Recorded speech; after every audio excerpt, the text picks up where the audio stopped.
Hello guys and welcome everyone to today's edition of Low Fuel Motorsport here on rFactor 2. Guys, it is week number 3. We have new tracks to race on. We have new technical issues, it seems, kidding, as I'm rearranging some stuff here. So we're slowly getting moved into the new flat. Still some construction sites here and there, so you guys will still appreciate a little less streaming from me these days. However, today is going to be a longer stream day. We're going to raise the BTCC car for practice here at Laguna Seca before we head over to the GT3 at Spa, which is an iconic car track combination, and most likely will hopefully lead to amazing races. So guys, welcome to tonight's stream. Happy Monday to all of you. I hope you enjoyed the past weekend.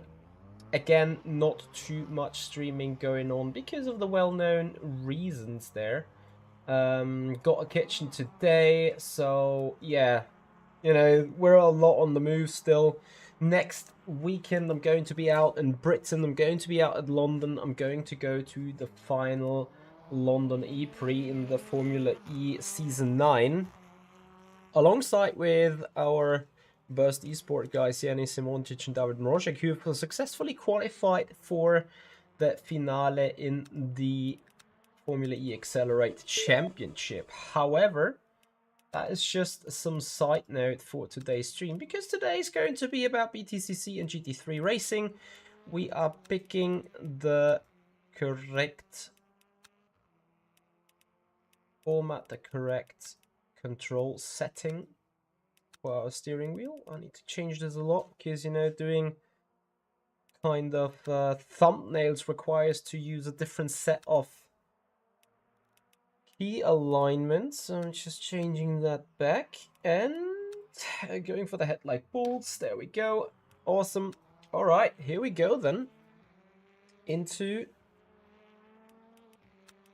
the race, into the practice with the BTCC car around Laguna Seca. We're going to do that for 20-25 minutes, then we jump into the Mercedes, well-known procedures.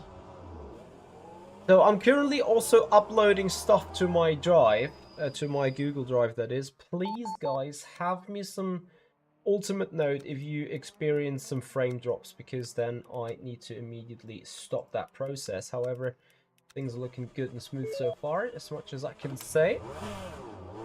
Hey Benzo, how you doing? Thank you for joining us. You tried to buy a setup on the rFactor 2 setup shop. When you say you try, that means it didn't succeed, which is bad, so we need to fix this. So let me know what is the issue, as we are going for our first couple of laps here in the BMW BTCC car. Oh dear, I'm gonna T-bone one. Whew, I did not T-bone him.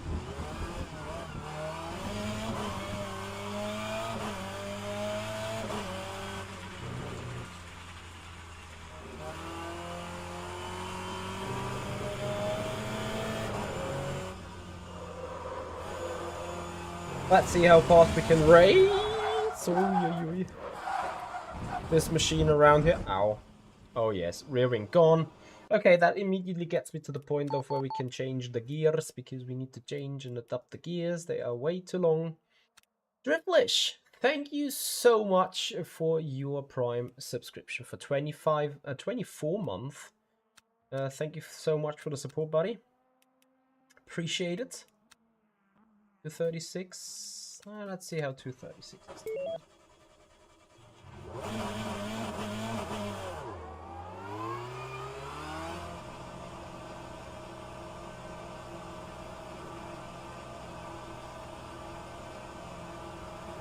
Oh, so it worked, Benzo. It worked.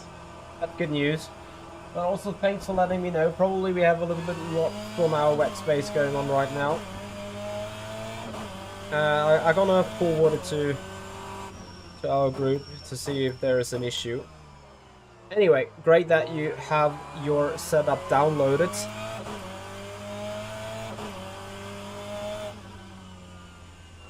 As we are going to go for lap times and for speed here in the BMW. The good news, I think, for this track, this car suits very much. It should be awesome racing around here. I'm still not the biggest fan of... Oh yes, I need to move the seat. I'm still not the biggest fan of Laguna Seca, don't get me wrong. I know a lot of you guys will love it, but... Oh yes. So, you see, I just don't... Oh yeah, okay, I have the car. I simply do not like the track for its exactly behavior that is being shown right here. Laguna Seca is presenting itself on the best pinnacle side once again. Cheat, cheat, cheat, cheat. So what are you gonna do with the sheet?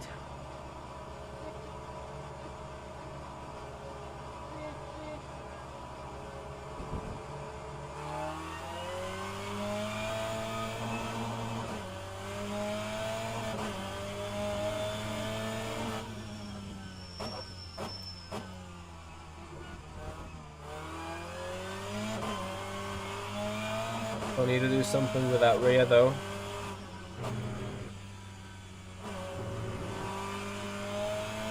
And that's why we're here.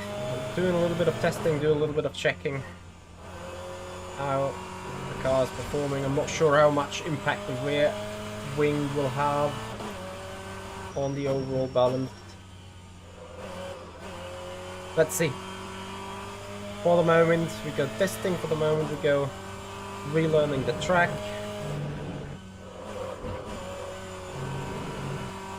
Finally, we're on a good way to achieve an outlap. 28.0 to beat.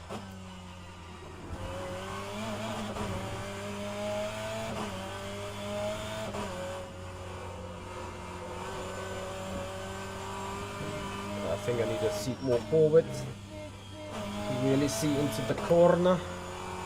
Ultimate Racing! Hello, welcome, and thank you so much for joining. Thank you for 20th tier 1 subscription for 20 months. Thank you so much, appreciate it.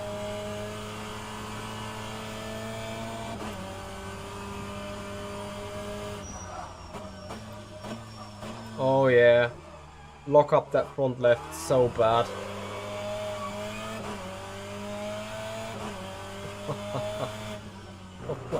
I think I locked it up for the full braking zone.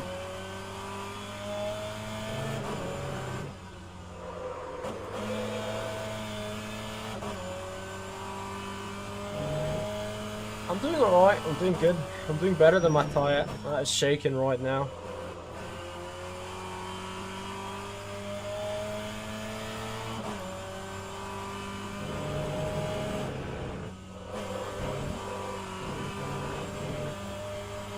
Oh, a second of gap to Mundich. Kinda unsurprisingly considering that turn 1. Oh yeah, and here we go for the track limits. Of course we had to do. So it's a second gear into the corkscrew and flipping it to third on the way down. Presumably.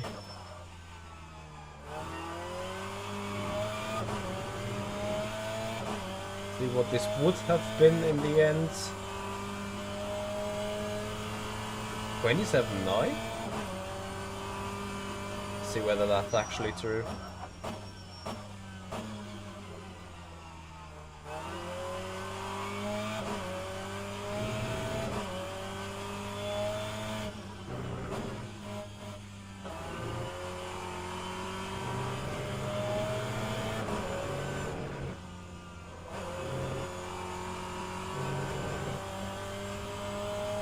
What's on the menu today? So on the menu today we got Mercedes AMG GT3 at Spa. That is the first race that we're doing. And then is the BTCC BMW around Laguna Seca. That is what we're currently kind of preparing at the minute. And it is true, we are 3 tons up on Mundich. Remember, it's the first evening of the week. People haven't done much practice. Not saying that this makes it easier for us in any way. But it's probably not, as we are 9 tenths up here. Rather helping us than helping them. Anyway, we're hopefully still going for awesome racing as we put in a 26.8 for the time being.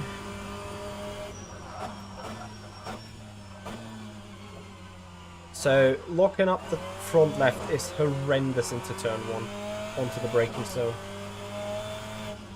That needs to be somehow addressed.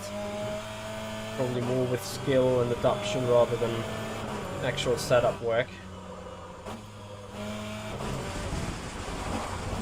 Okay, we can still further fix the gears. So 4th, 5th and 6th are adjustable. So we go a click oof. I'd probably keep 5th. And 1 click longer, shorter on 6th. Yeah, 4th doesn't make any sense. And then on to the coast, we open the coast a bit more to allow a little bit more rotation of the throttle.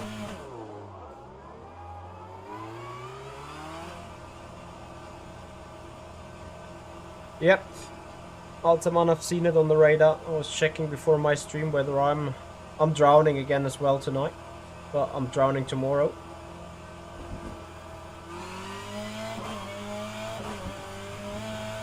In all honesty, we need the heavy rain though.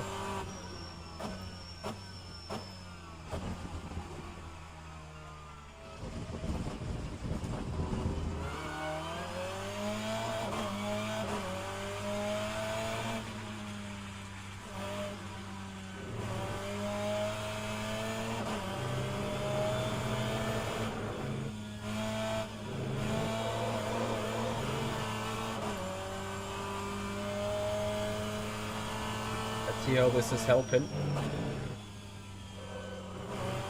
I hope it doesn't unsettle the car too much.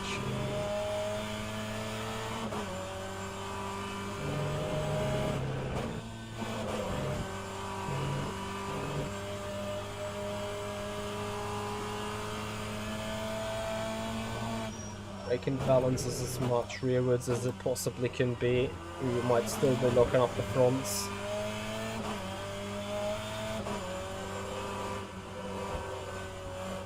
This compression, sometimes it makes you feel the car is just going to be so awesome, and the next time you get there, you just plain understeer into the off-track area. It's ridiculous. Alright, let's get this going.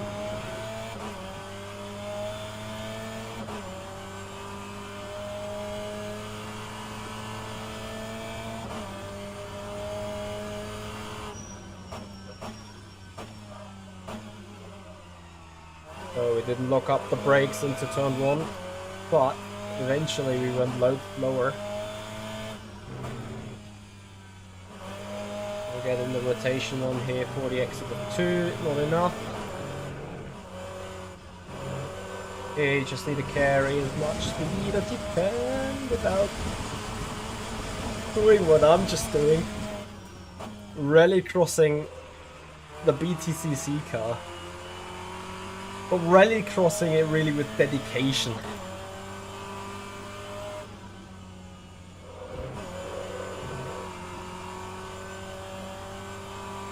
Racer 1.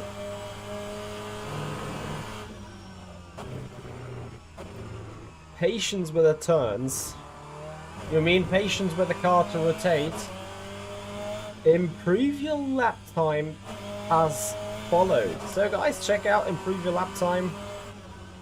This is the channel where you find live coachings, where you find videos about coaching, where you find videos about setup making in the future.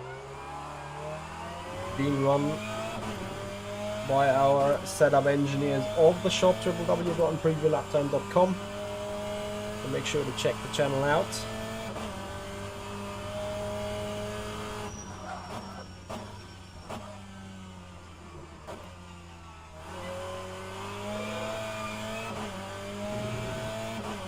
That on the exit here.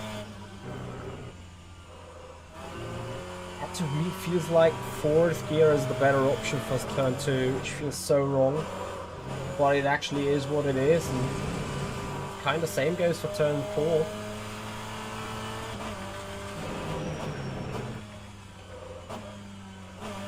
To me it seems like you need to RPM on the exit to accelerate the car. But you need a higher gear through the turns to make them rotate.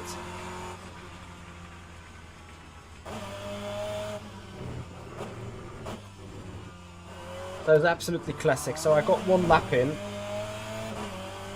and I can't touch it again. Kind of.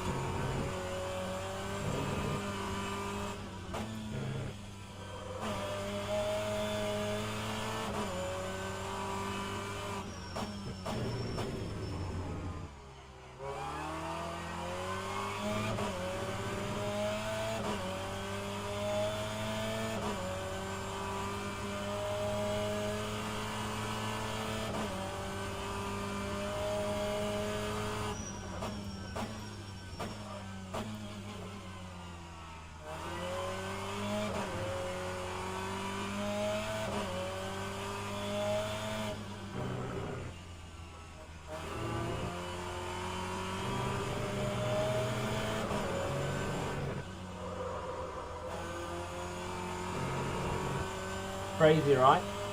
I was faster, just completely obliterating the track limits and just go over that exit curve. Just go wide no matter what.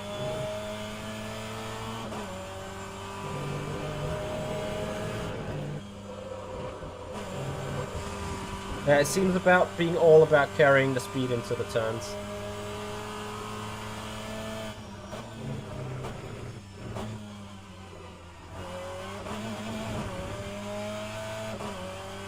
Oh yeah, we hit the track limits.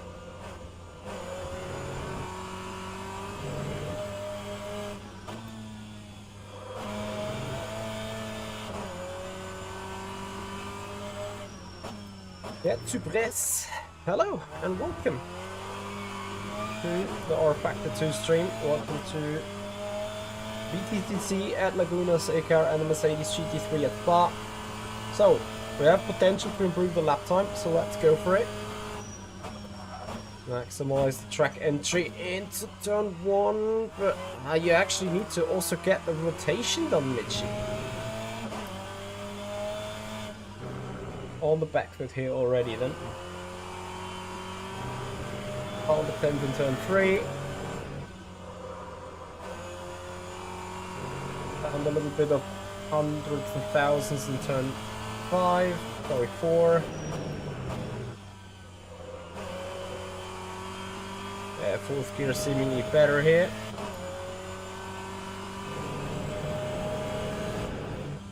Yeah, we are on an ultra wide screen. Ah, yes. Oh boy. Okay. Right. More rotation on the rear I want. So for that matter, I presumably go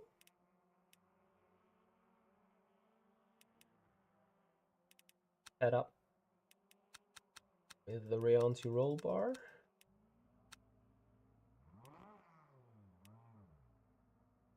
Flick up with the rear.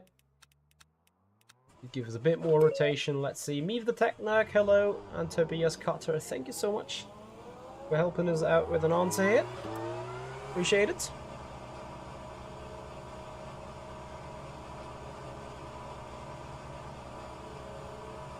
As we find Dean Hart here on the server.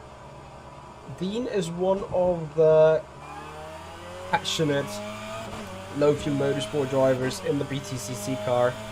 Guy has been really quick in season 8. I think he has done most of the races in season 9, and now we see him back here for season 10. However, we try to further improve our time. But yeah, it needs to be seen now what Dean Hart is able to put out lap time wise. Looking forward to see his performances. I think for programming and web dev, or generally dev work, Ultra Wide is really nice stuff. Because you sort of merge a dual screen system into a single screen system and having the same working space. However, I really want to mention that I do not appreciate the pixel saturation or the way the pixels are placed on the ultra wide screen for office work. So for office work, I do not recommend an ultra wide at all. It just doesn't make any sense. However, for all sort of simulation stuff, it does.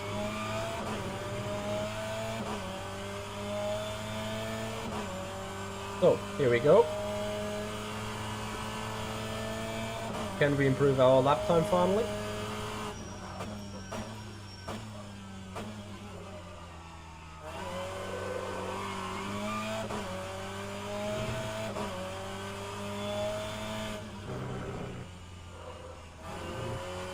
Oh yeah, the anti-roll bar in the back, full 10th gain.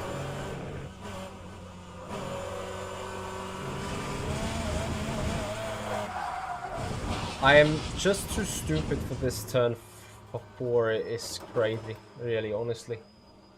I do not really how to approach it. Because you need to go full send over it. Probably I need to just more late apex it. Has been an issue, like the hands up or hands down. I don't know the exact term or how it is used. I suck at this track, for sure. Might be down to the fact that I don't really like it at all, but additionally I suck at it so bad. Usually I don't have any issue whatsoever with the technical track. For some reason in Laguna Seca it doesn't really click at all.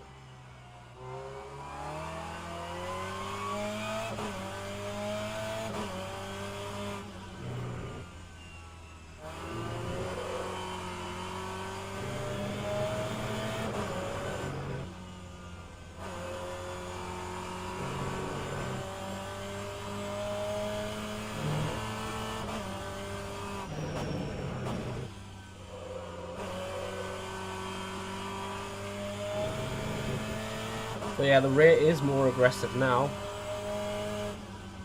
but to me that's no big issue, unless we don't overdo it.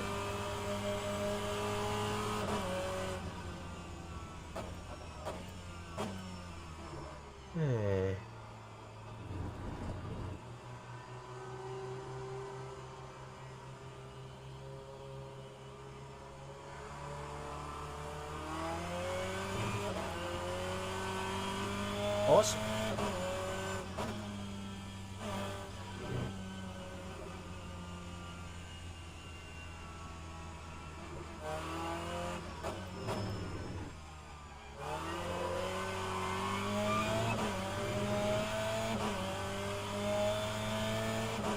Okay, let's try to go for a quick long run. Well, first of all, we want to improve our lap time, then we go for a quick long run.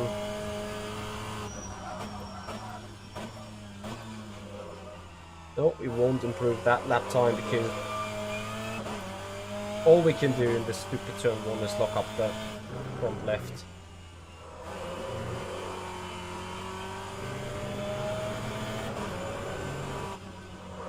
What the hell are you doing? Like, really?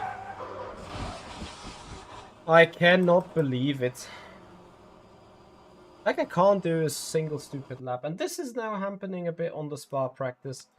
And of course with the Spa practice, track is so long, I don't really have the time for it, but I can't just leave this without actually doing a lap, seeing that my settings, my adjustments are getting me into the right direction.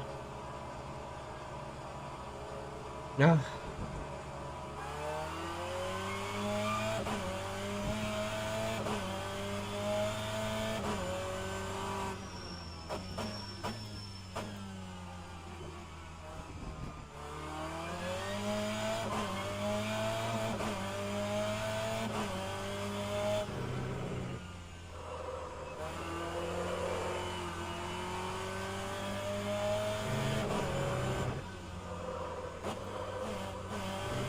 Hey Bruno, how you doing, man?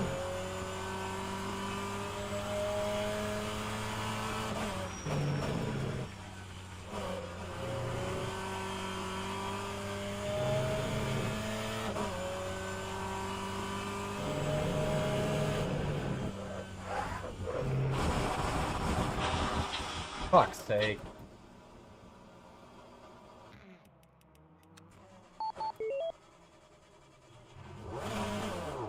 I honestly question myself a lot right now. Like, how hard can it be? It's not that hard, really, is it? I'm not sure whether that's just simply down to cold tires or whatever.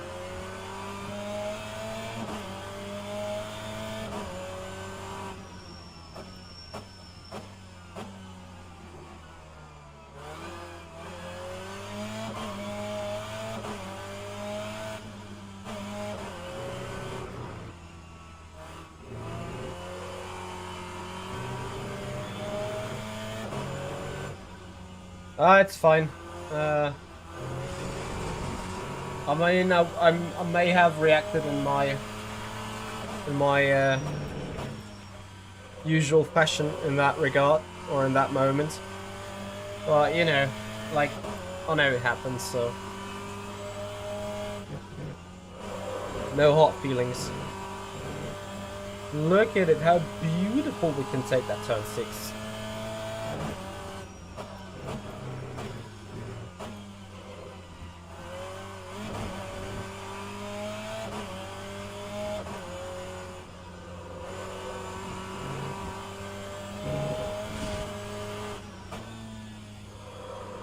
Yeah, it really depends how much rotation you can do on off throttle here. I'm doing alright, Bruno. I'm just trying to get a grip with this car. Have you done any laps here around yet? In the BTCC Laguna?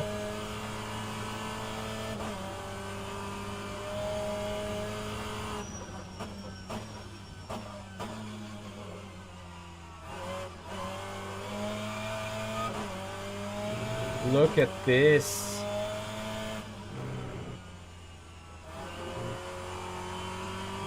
And look at that. Oh yeah, finally we make the turn without putting a wheel into the gravel.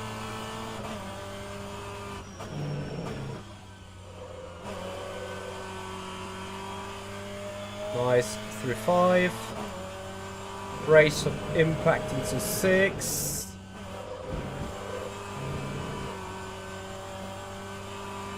Well, I slid the rear a lot. Also, I've done seemingly in our fast lap as well. Not missing the apex this time for the chicken. Coming down the hill. Hanging her in around the corner. 4.5 tenths. We're up. Nice slidey through penultimate turn. Slightly missing the apex of final turn. Yet though, roughly 6 tenths up. 5.5. I'm going to carry it to the line. 126.3.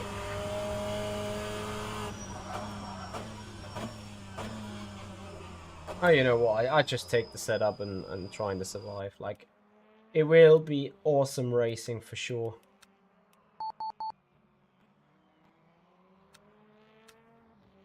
Right, onto a GT3 with a ticket to Spa. Oh yes, we're going for a Spa here. That we're joining the practice server, yeah. rFactor 2 is running. 30 people for the 1930 race. And 13 people for the 2030 race. So that's looking good. That's looking great. Here we come. Here we go. A big massive thank you goes to Luca. Thank you so much for a tier 1 sub for 10 months. So I'll be right back real quick. Give another message.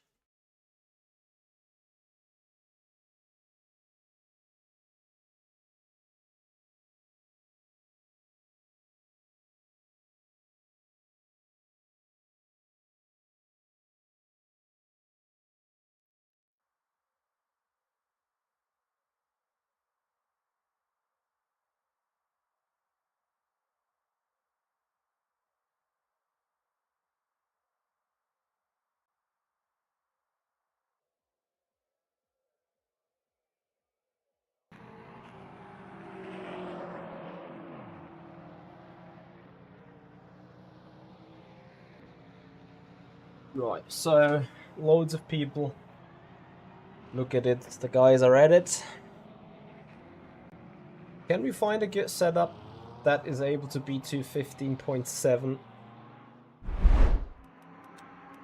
with the Mercedes?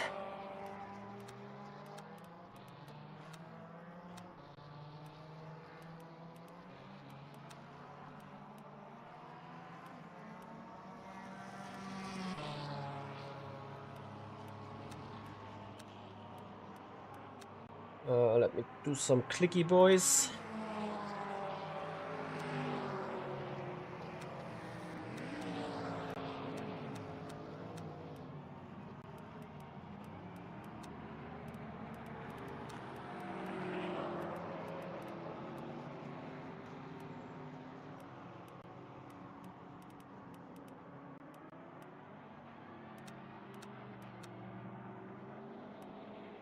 What the hell have I done? This is the wrong one. There we go. I'm done in a minute. You hear the clicky boys, so you will enjoy the clicky boys.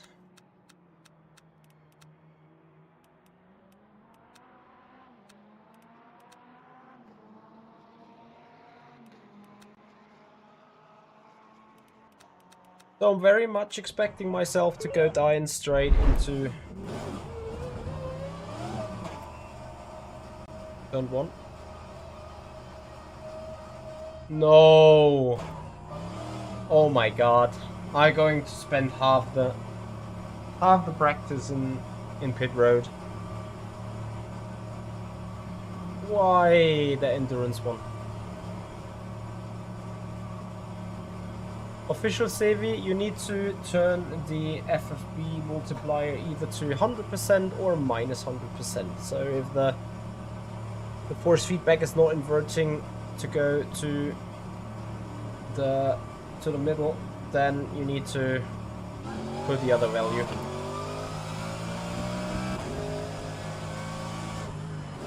I just fear that this Mercedes is going to be extremely loose. See? Well, it seems being a Mercedes Cup, as much as I can see.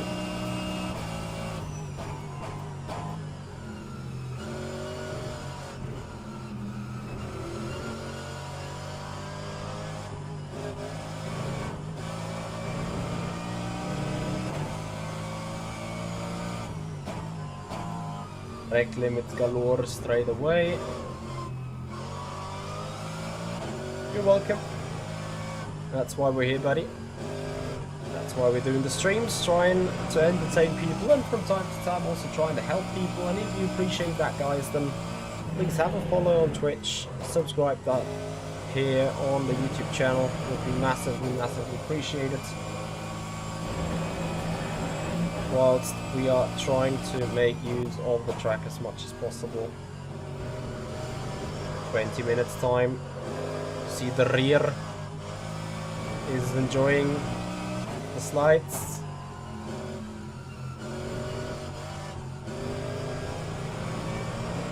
Oh yeah, the track limits galore.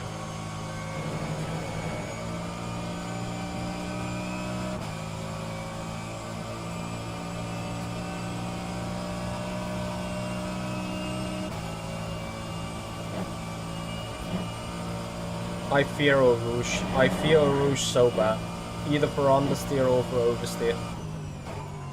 Name the reason. And see us die.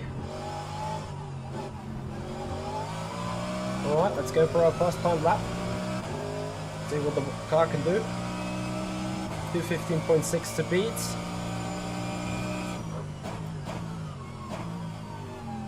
Oh boy. Lost half a second right there into the corner. Oversteer Vindis. Let's see.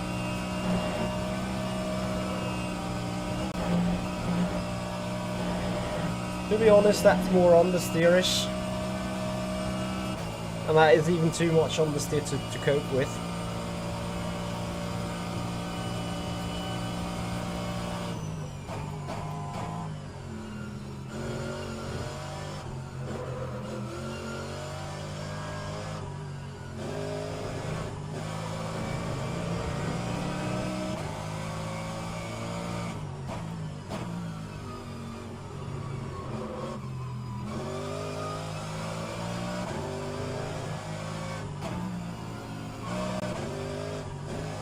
Keep it on third, Mitch.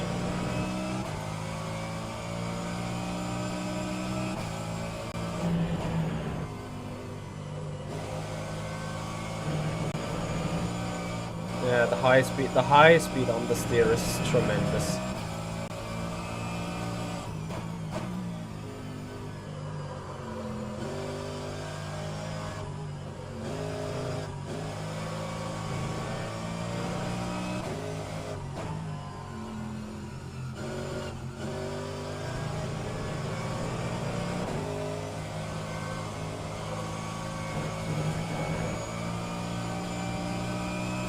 Becky, thank you so much for your follow on Twitch, much appreciated.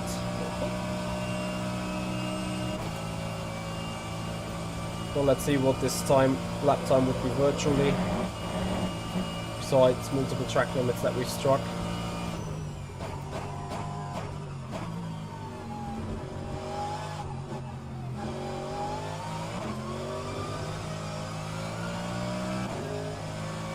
To 17.4.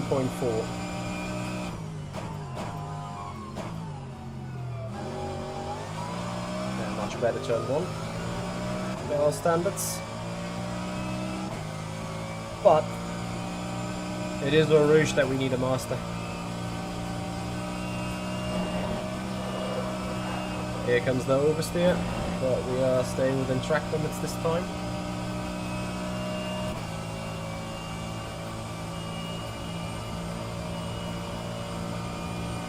See how bad sector 1 is.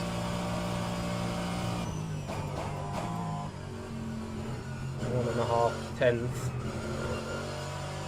It's not that bad. Don't have the slide, and we're actually somewhat decent.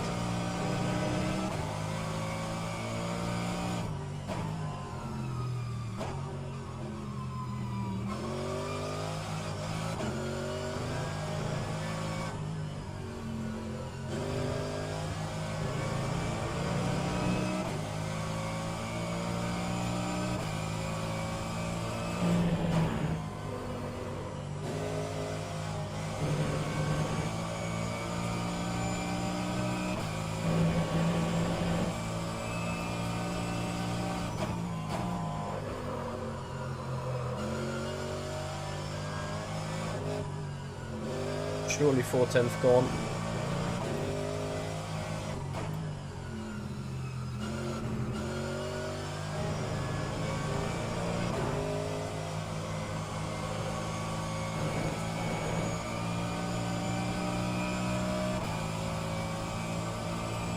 Oof.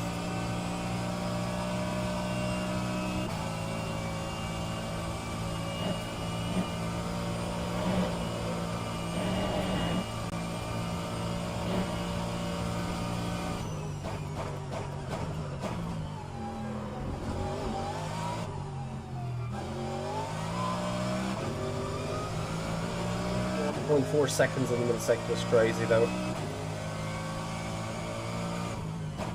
And then we gain something back in the... Yeah, I need to get this car to rotate. No Vindus, I have not tried it at all. I don't even think I own the game. Or do I? Meanwhile, I probably do, but... Yeah. Wait, let's try putting these. Whether we can rotate the rear with that. Linger, thank you so much for the follow. Much appreciated. Welcome to the stream. Welcome to the GT3 Galore at Spa.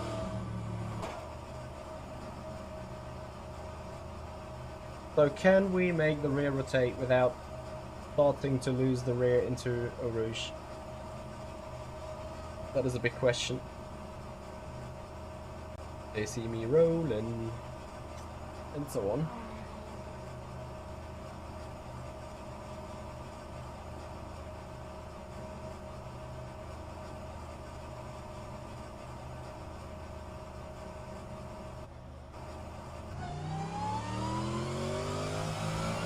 The good thing is we'll see lots of Mercedes, so I'm convinced we're in the right car.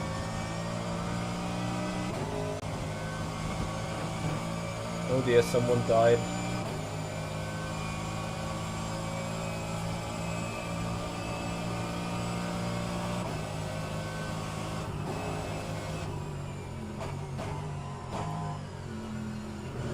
try and follow the BMW of Nicolini. We see probably what is our main issue here.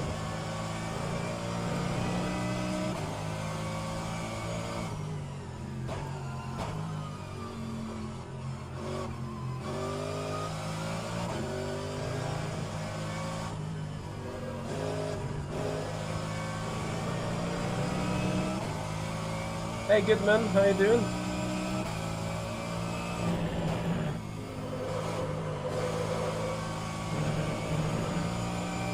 Yeah, well, what is the issue? I guess we can easily tell. We have no front end in the high speed areas of the track.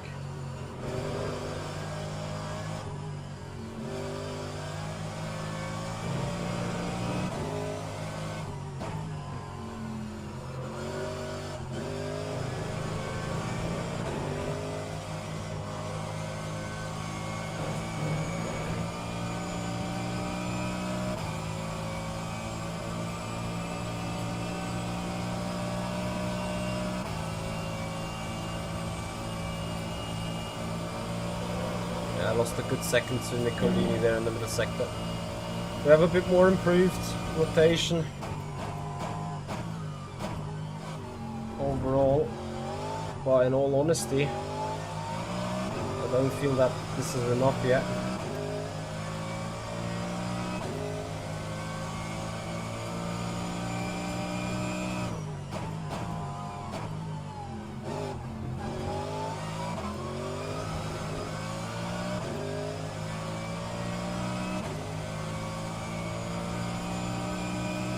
Nicolini with the 215.5.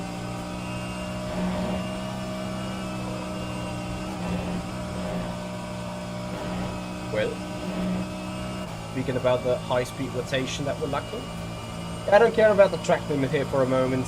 I have a virtual indication, which is fair enough.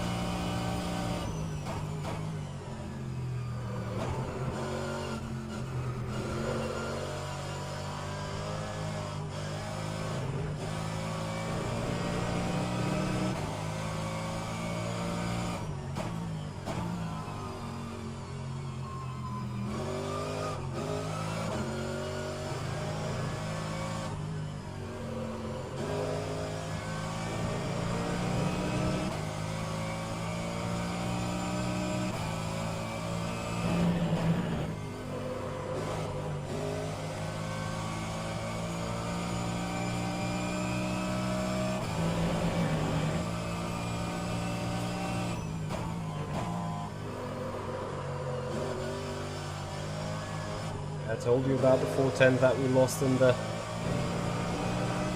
left-right section. Again, we don't care about the track limits there for a moment.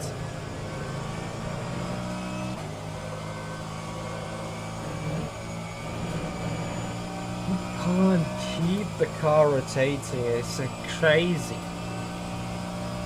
Okay, we need to go for some more extreme setting then. Copy that.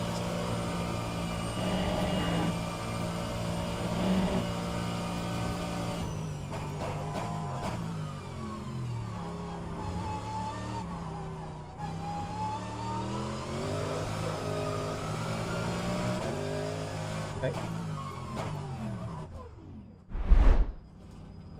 Quick box. Quickly changing stuff on the setting. Come on, please load. Thank you. So I need a bit more rake. Just to have that little bit more rotation.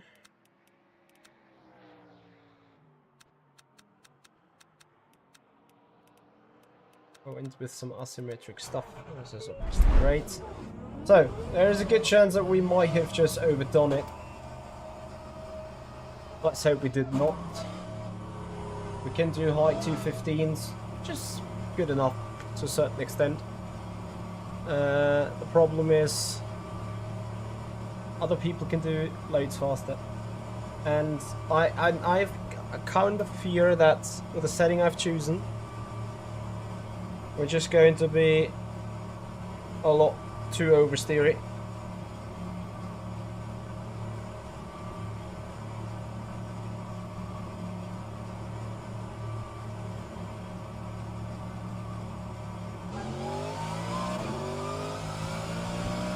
But we will see that in a moment how poisonous the rear end is going to be.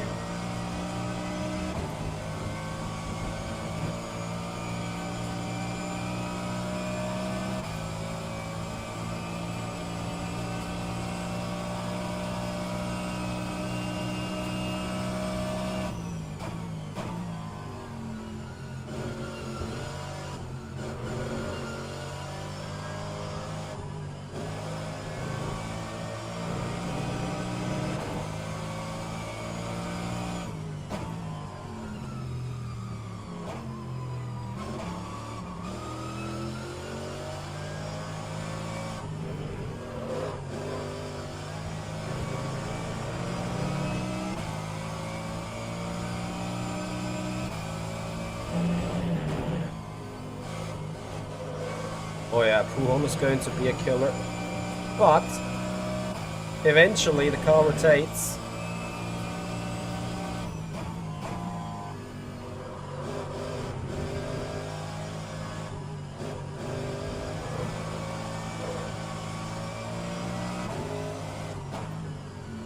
Will it rotate? Gustavo low. Oh boy, yes it does.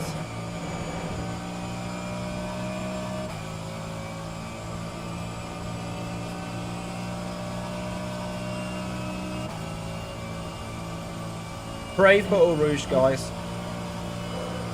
Yeah, I think that now the car is a bit too much on the aggressive side. But that obviously can be fixed.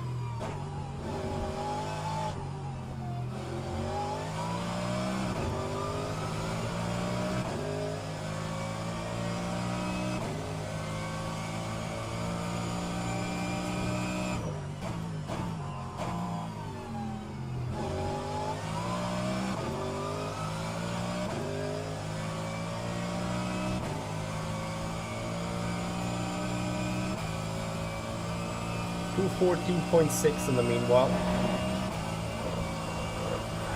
Yeah, too aggressive.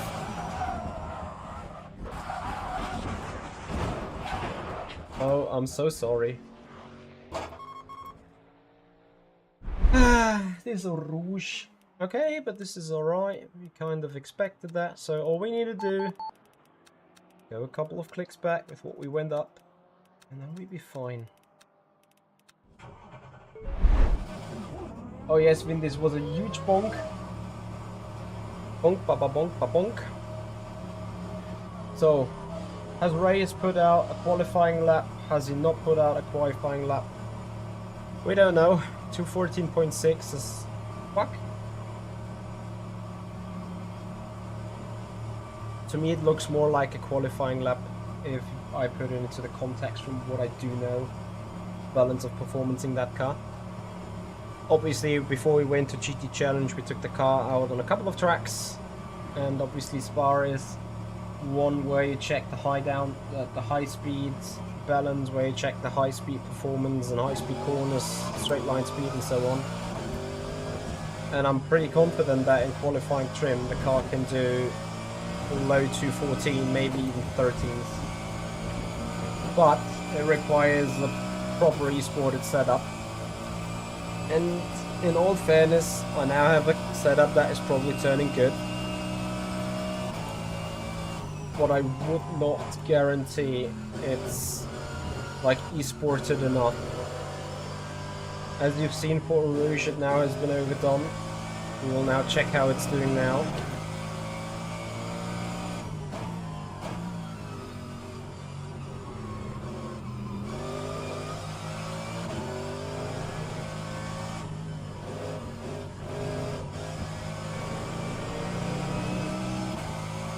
And it's needless to say that you need to hit the perfect lap with the track limits and stuff. Yeah, I think that rotation is still good enough down Pujon. It could be a tad better. This corner, I don't get it. It is in literally every car I keep losing the rear there. It has to be something with my braking and approaching. Yes, Vindus, go for it. Registration is in 3 minutes. Ah, actually it's done. I'm sorry. About that. It closes 5 minutes prior to the race.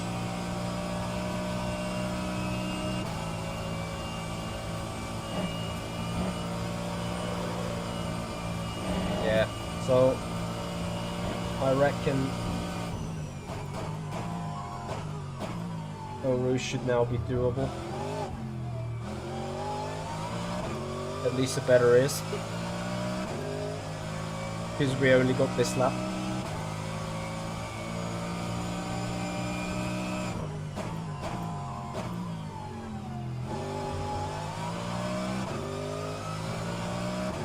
Awesome exit out of one.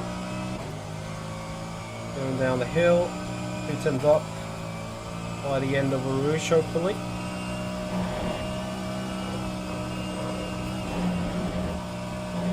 Aye. But by the looks of it, it needs a tad back of what we had before. Even though it makes the car difficult to drive. 3 turns up. On our own.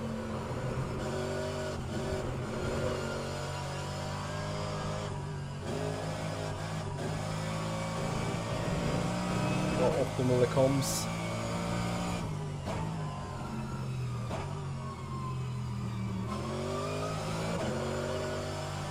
Down to no name corner we go.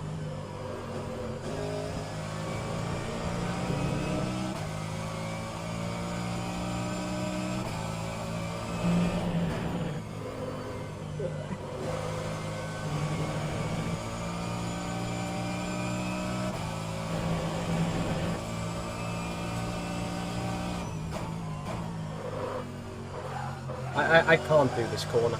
It's ridiculous, really. I keep overcooking it. So we're still lacking 3/10 in this area.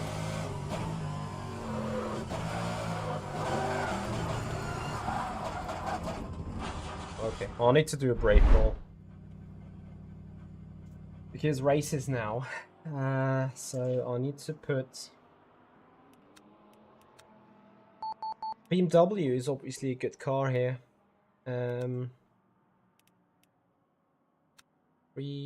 I'll need to put more of that, more of this. I hope that will survive.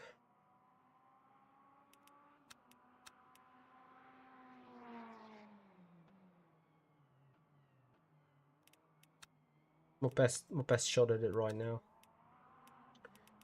So we save it.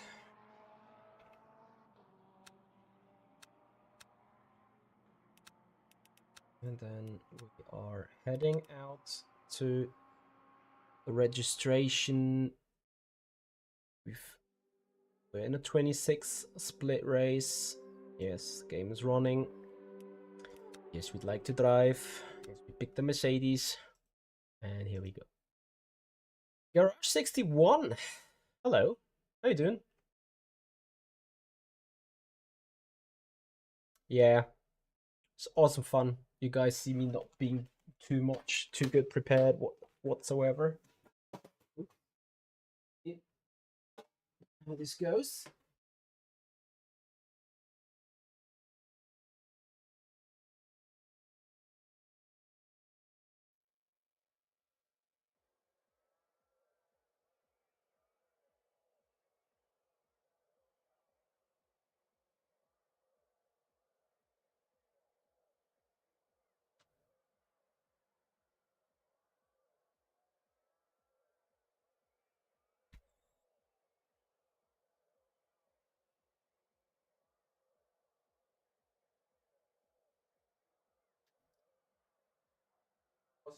So, some wind to turn on, because obviously it's getting hot again. Hey.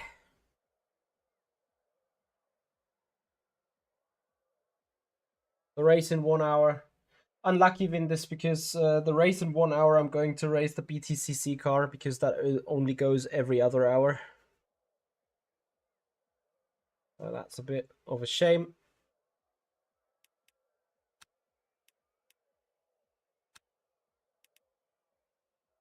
All right, where did my...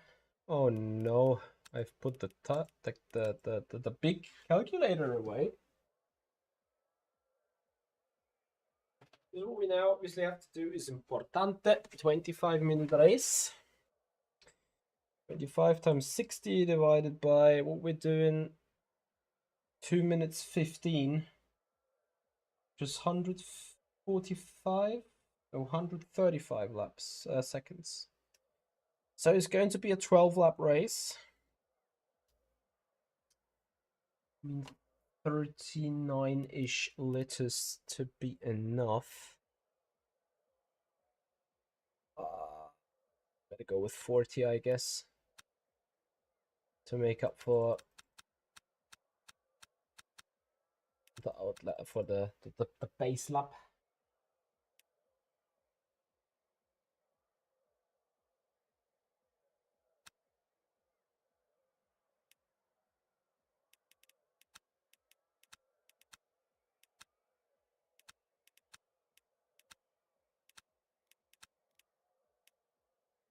Alright, so guys, qualifying is about to come up. We'll see how this goes. I think it's a 10-minute qualifying. We get 2 shots done.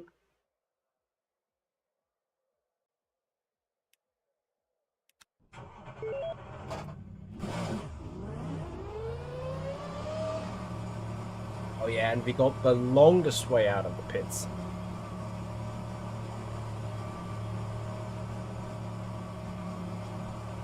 So let's see what our car can do then. JT, hello, how you doing? Welcome to the stream. Welcome to the Mercedes GT3 at Spa. Our first of 2 races tonight. Going to do this race, then jumping into the BTCC car at Laguna Seca. You guys will enjoy it. Qualifying is on.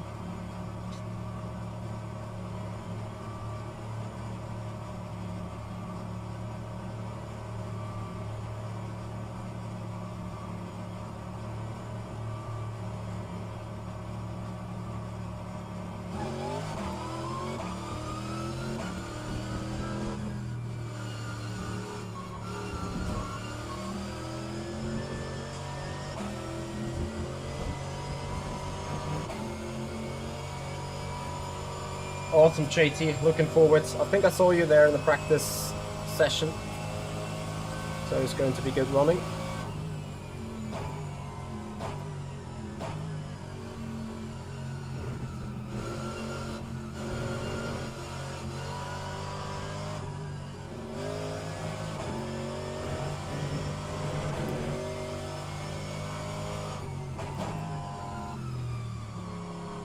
I was stuck in qualifying. Top 5 result is what we're aiming for.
Oh, let's go.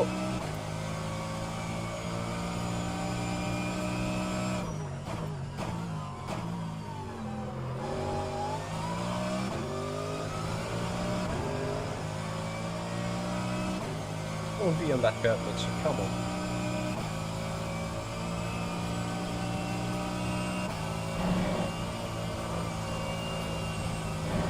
Oh, yes. No track limits galore. Car felt alright, but this is low fuel condition. So it might be different when the fuel is in, but we take it for the moment. Okay, that is an area to improve in the second lap.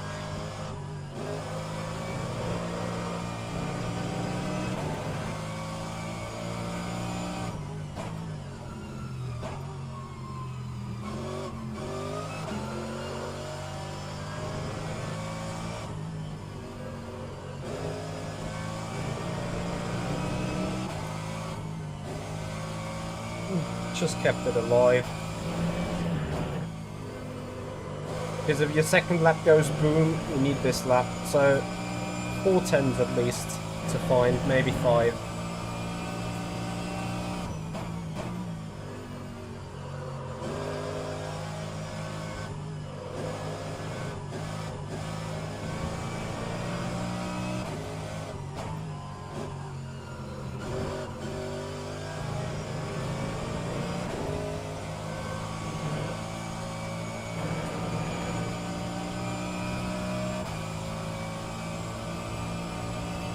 At least we've put a purple S1.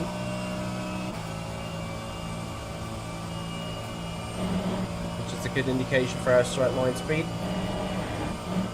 Still a bad middle sector though.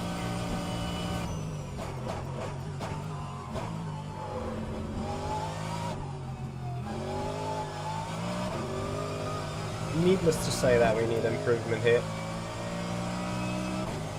It was a shit lap, 15.1. Yeah, so mid 14 is definitely in the books, by the looks of it.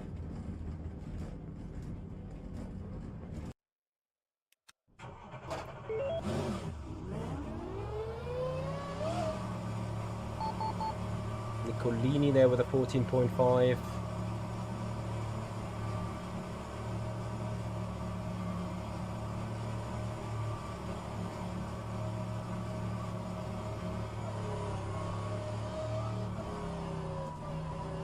I'm not sure if it is a smart idea to go out straight away or just wait a bit.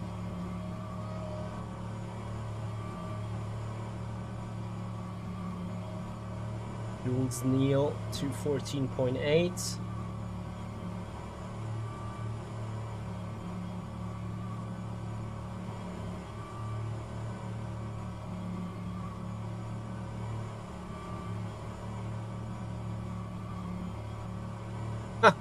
I lose a second to the guys ahead that are putting 14s in the middle sector. A second. So just imagine if I don't screw up the stuff.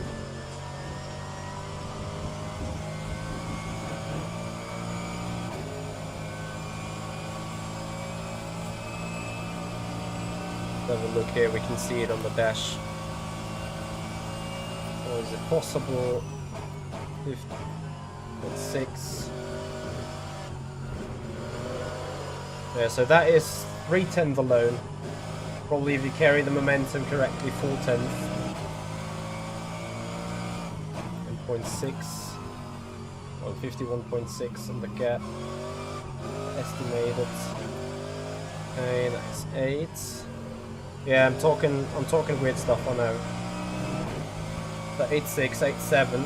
Tap of brake. It's worth 2.5 tenths. Or 2 tenths at least.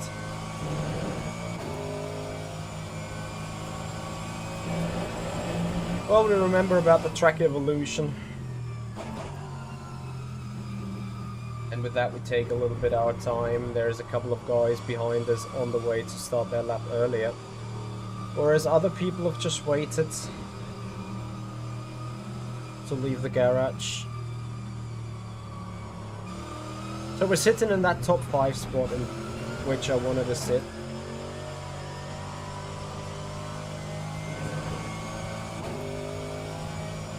Let's see whether we can do it. Get in there, Lewis. I'm sure you guys would appreciate.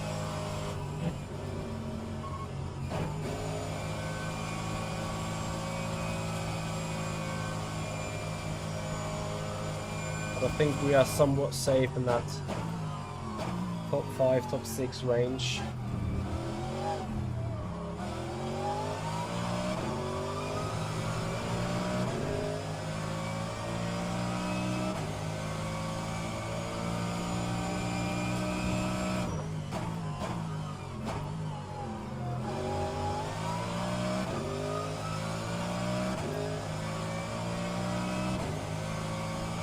Let's go.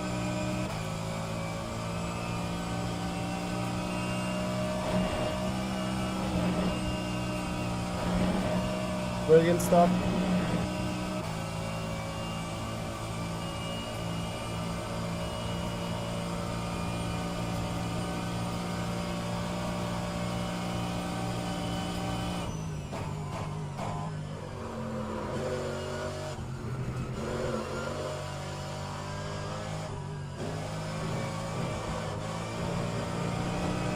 F.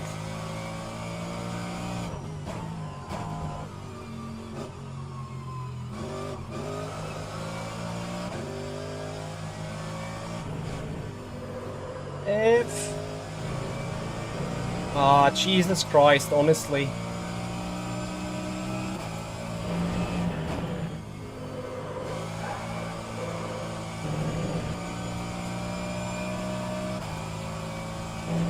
Half a second, we're up on our own.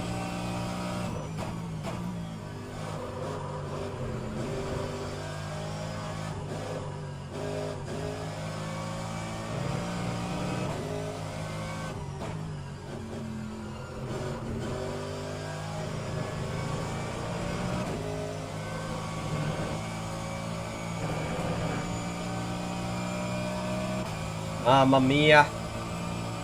I lost that 10.5. For sure. And we know with track evolution,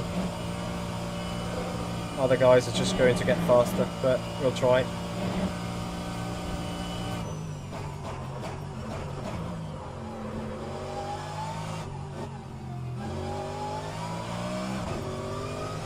Fuck's sake. So stupid. Yeah, so it's a 214.5.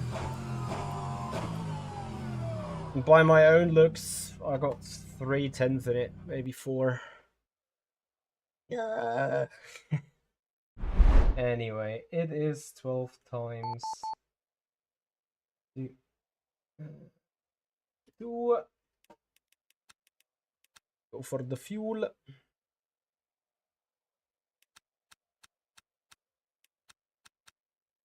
F. Big F. Thank you, Renee. So that puts a third behind Nicolini, ahead of Jules. Jules is done. Morgara is still a threat.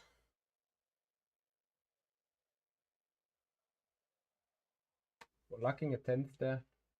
I mean, yeah, shoulda, woulda, coulda, whatever.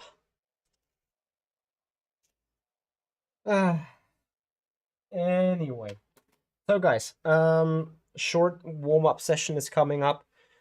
I will make use of that time and give you a little bit of a heads up what we're going to do this week. So this week we're going to jump into the Formula E car at the London April track here on rFactor 2, getting our practice in for the Formula E Amped Championship that I'm going to race on Sunday in Rome on stage, together with 10 other influencers from the Formula E Amped Championship, or from the Amped campaign.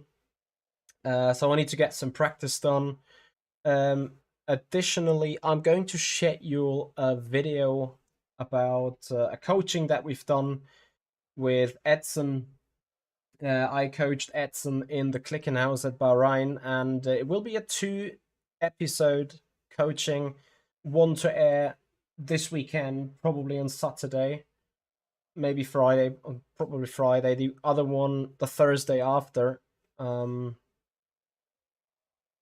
So that is the plan for the week. Then we might do an F1 stream.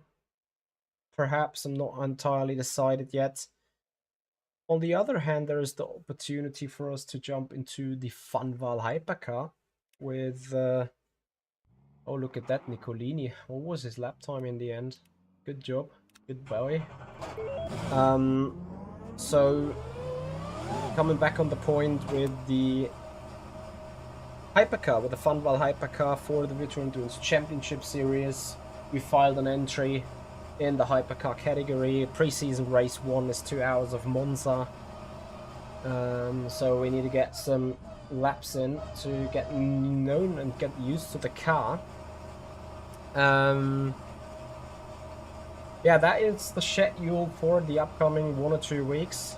Obviously, make sure to tune into our social media channels for Formula E coverage this upcoming Sunday, live from London.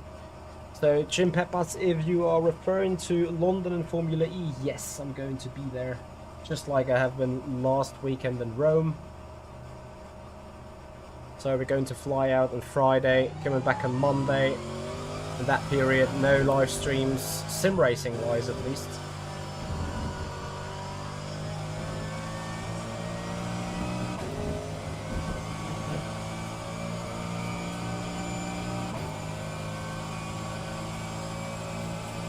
So getting used to the track.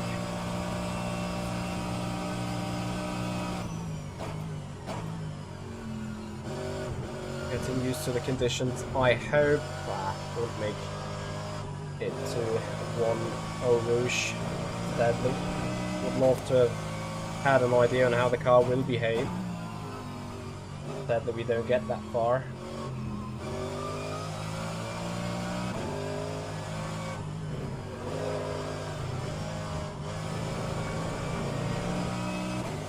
Track limits is going to be a decisive factor for this race, for sure.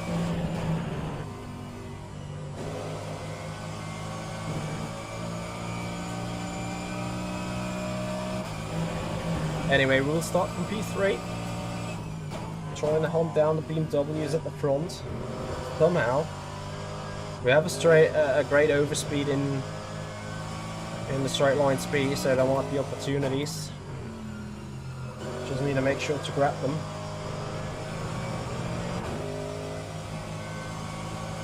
Ah, damn it. I wished I had the chance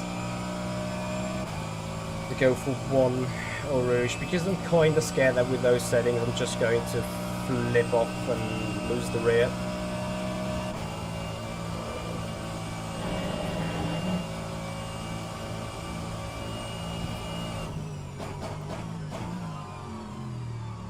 But okay, it is what it is.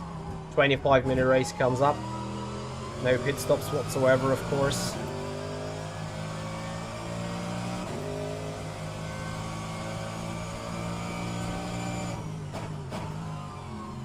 So we will forward to the session when we're on our way down to Eau Rouge, I guess. Well, it went earlier. Unlucky. So,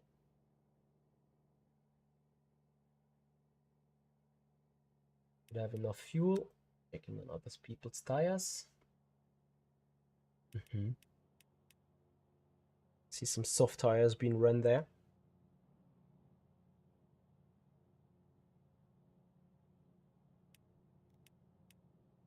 Well, everyone seems to be in the medium.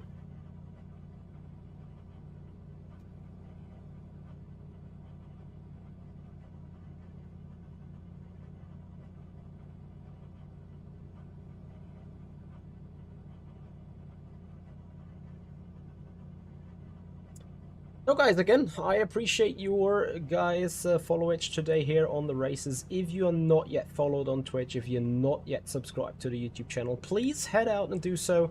Show your appreciation to the rFactor 2 stream. Give the video on YouTube a like. Hit that subscription button and support our stream. That would be massively appreciated. As we're going into formation lap.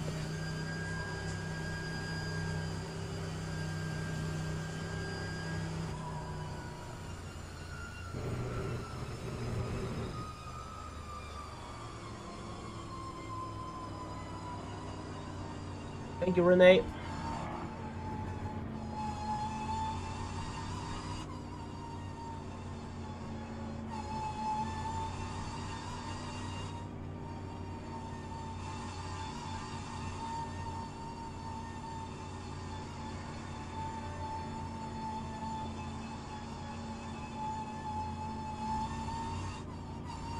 So I spoke about the Mercedes Cup, and then we see BMWs all around us. Holy shit. What have I done? Wait. So Mercedes... Where are the Mercedeses?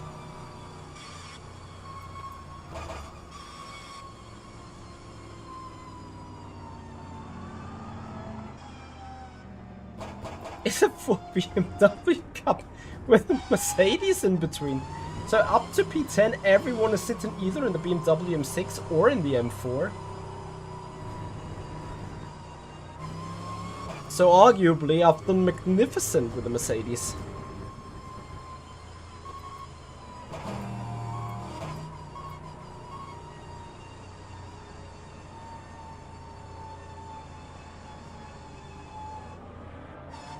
Goodness me.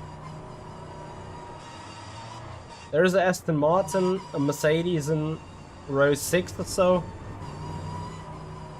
So yeah, BMWs everywhere.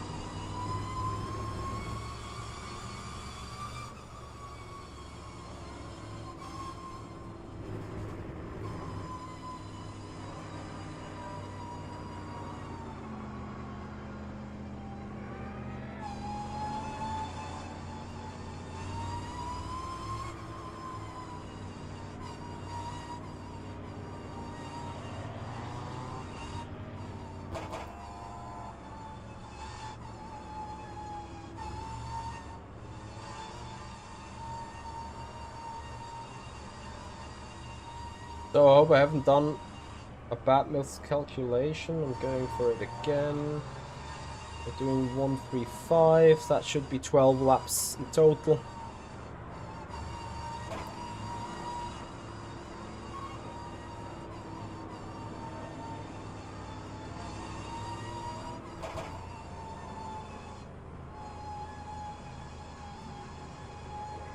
Can we do something against the Beamers in the Mercedes?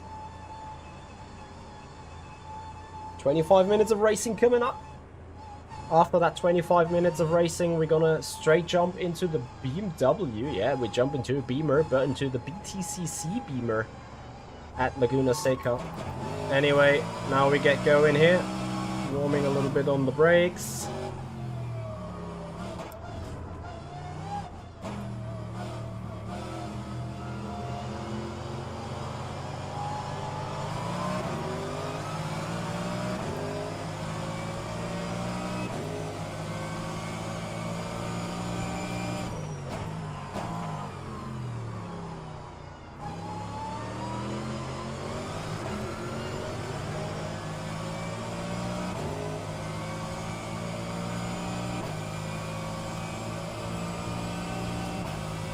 Pray.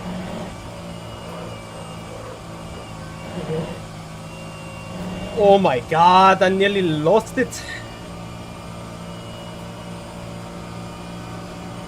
What the draft galore.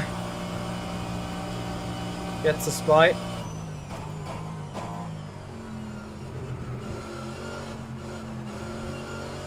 So my car is really on the edge today.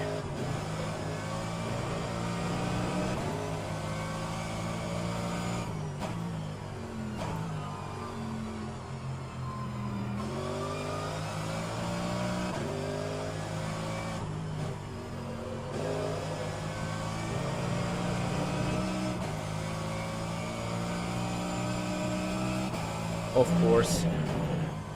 The good news is that Nicolini's track limits were even worse. But I'm afraid that my car is just, generally speaking, not quick enough. Let's see.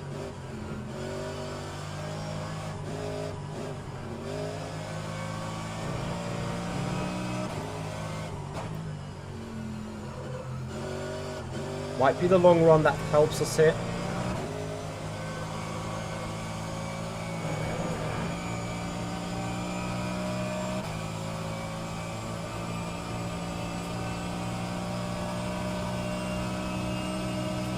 I forgot about the fact that the BMW has probably straight line speed that is not from this planet.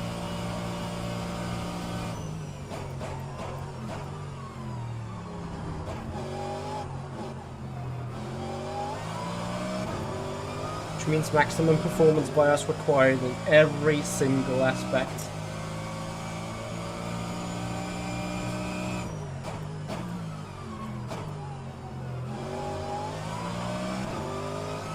Just getting the decisive meters here out of turn 1 each and every lap.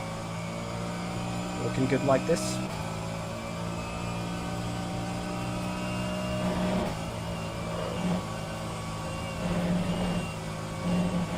Most important...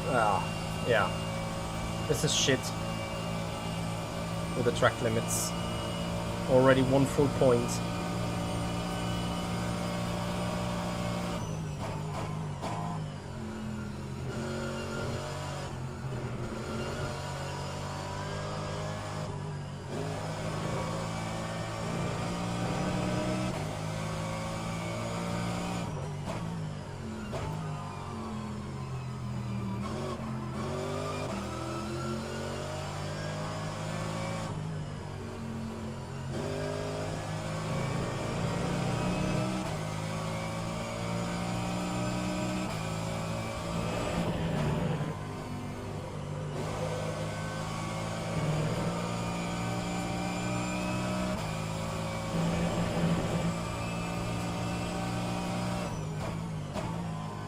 I mean, after all, it makes total sense. The BMWs are known to be extremely well in high-speed corners.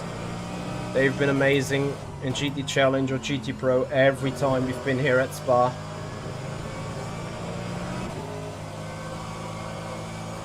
So very unsurprisingly, they haven't this performance.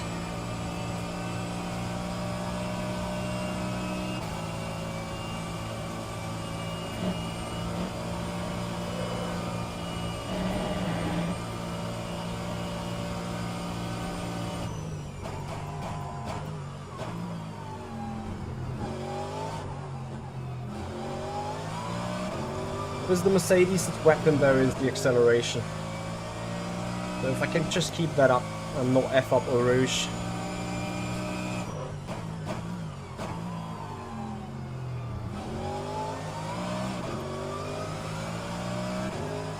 Well,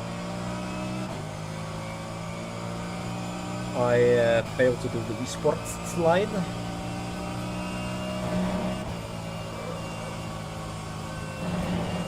I managed to do Eau Rouge though, 3.5 tenth of gap. Keeps us safe at the moment.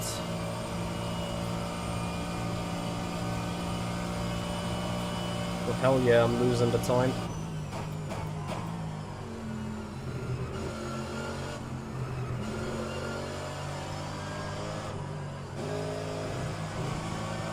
Where did I... Oh yeah, Eau Rouge, I remember. I'm sorry.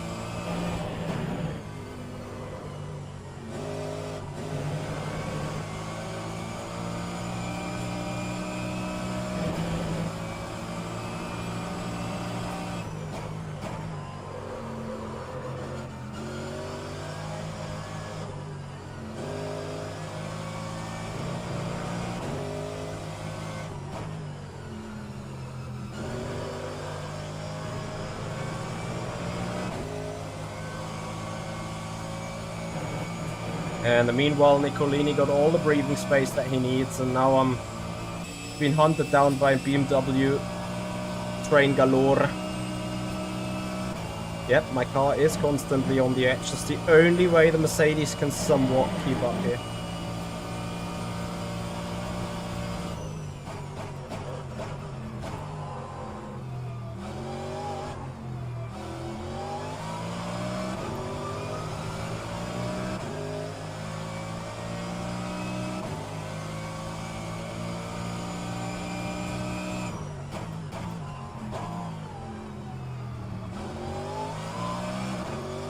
Arguably being outpaced by Nicolini, the Mercedes can't keep up.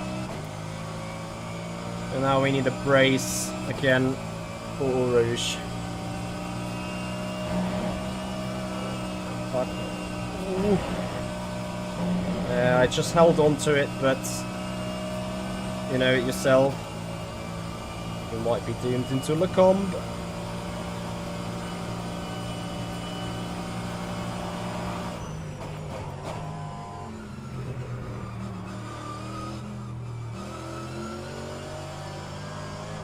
Once again, only just holding on.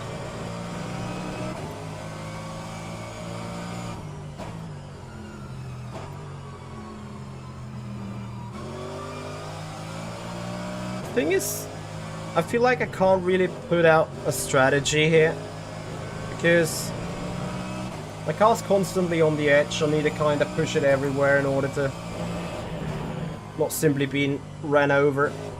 You see how much momentum I lose.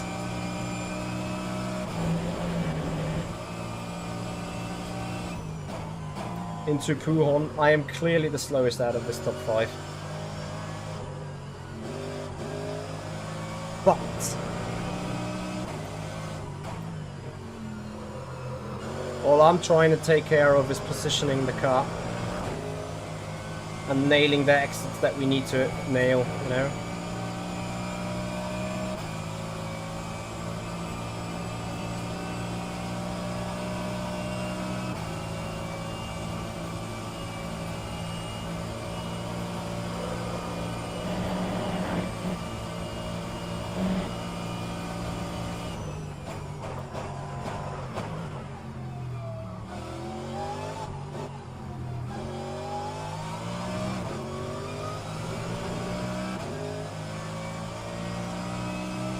War Esports behind us with Margera.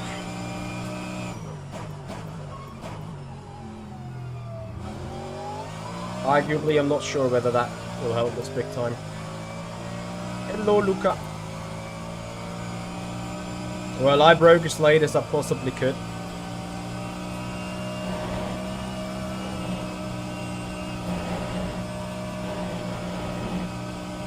Barely holding on to the track limits here.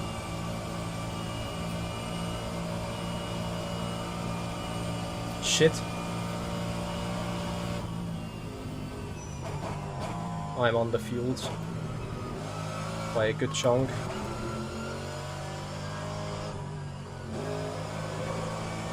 I think.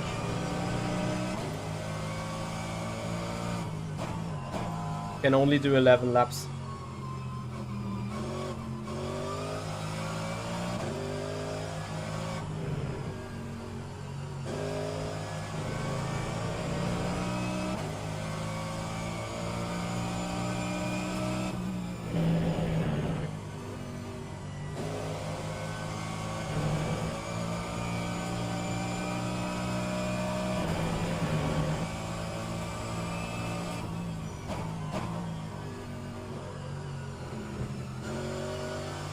This is bad.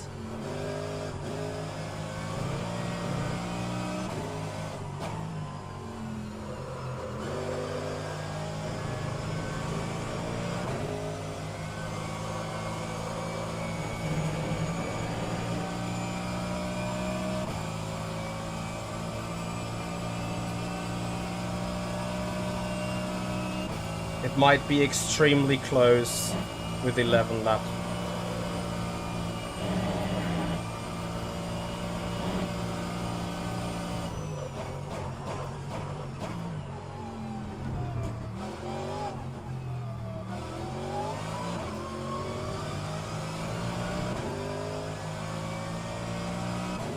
I only have fuel for 11 anyway.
We're now getting slower than 216. Our fuel might just be on the edge here.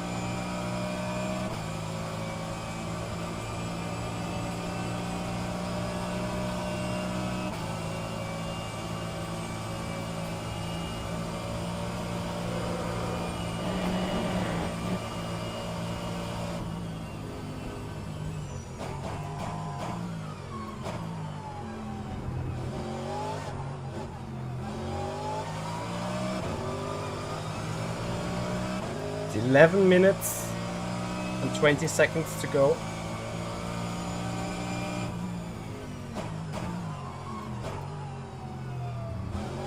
When Nicolini is crossing the line. And we're doing...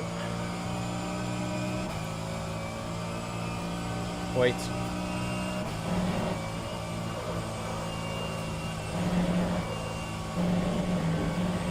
Presumably not faster than 216. This is less than 5 laps from now on. Oh, I should be good then.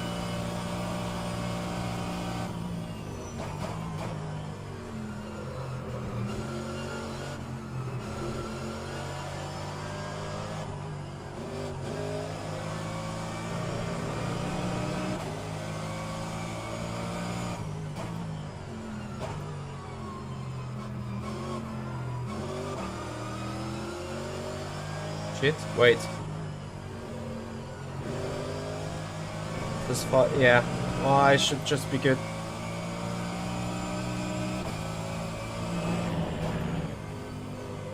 Yeah, it did 216.1. I don't know how fast our starting lap was. It is hyper tight.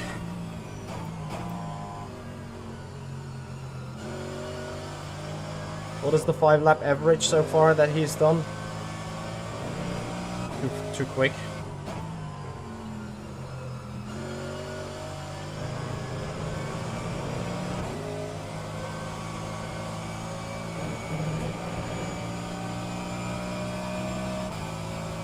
B-Side Games, thank you so much for your follow on the Twitch channel. Much appreciated.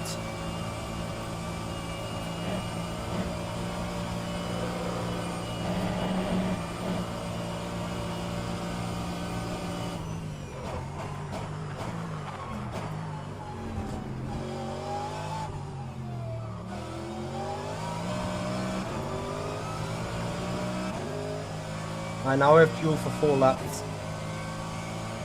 A bit less.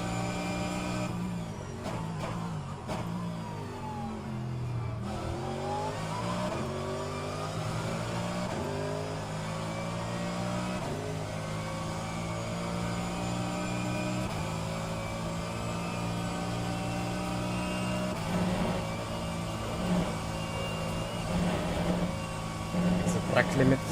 Shit. What has Nicolini done? 216.7.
6:45. Yeah, we will just be good.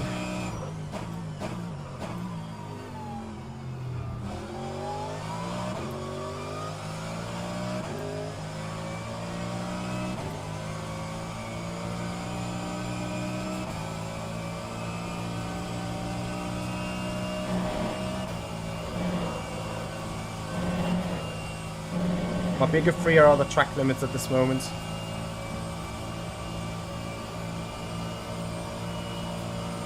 The 60, yeah.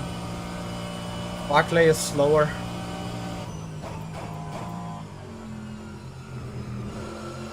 Barclay makes it to another lap. I'm on P6. I can defend from Alessio with smirking close to no fuel whatsoever. Everything else would just be a huge stretch.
It's going to be another lap, isn't it?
1 more minute.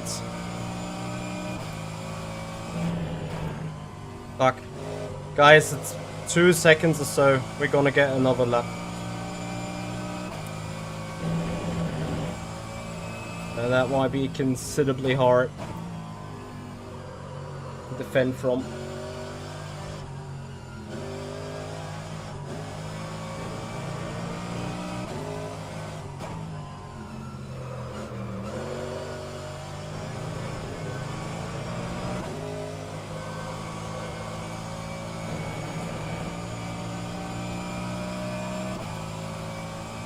How close is it? 10 seconds. I think Nicolini is now in the chicken. Oh guys, we might just make it. Nicolini has slowed down. Oh my god. Guys, we're coming in second. This is crazy. Holy, holy, holy, holy, holy. You know the word, what I want to say. Oh. Goodness me. Okay, note to myself.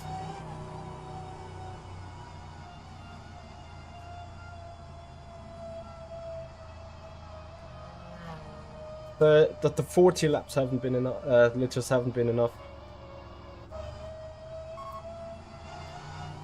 So, Miguel has done what I have avoided, losing the rear on the top of Radillon. Oh guys, what a crazy race though. This was nuts.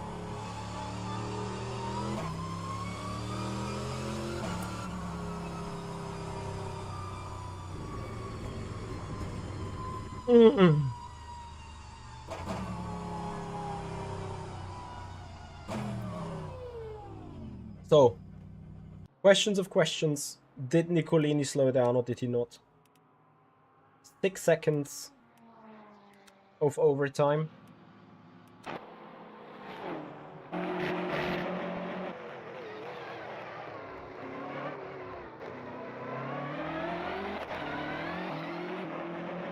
He did not. But, oh my god. Holy, holy moly, is that close. It is the first race of the, you know.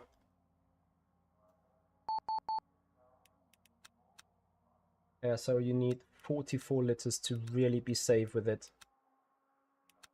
Goodness me, what a race. Mar60, thank you so much for the follow. Oof. Yeah, guys, if you appreciate this stuff, and we want to have a look, of course, I think it was extremely close racing, but probably fair racing.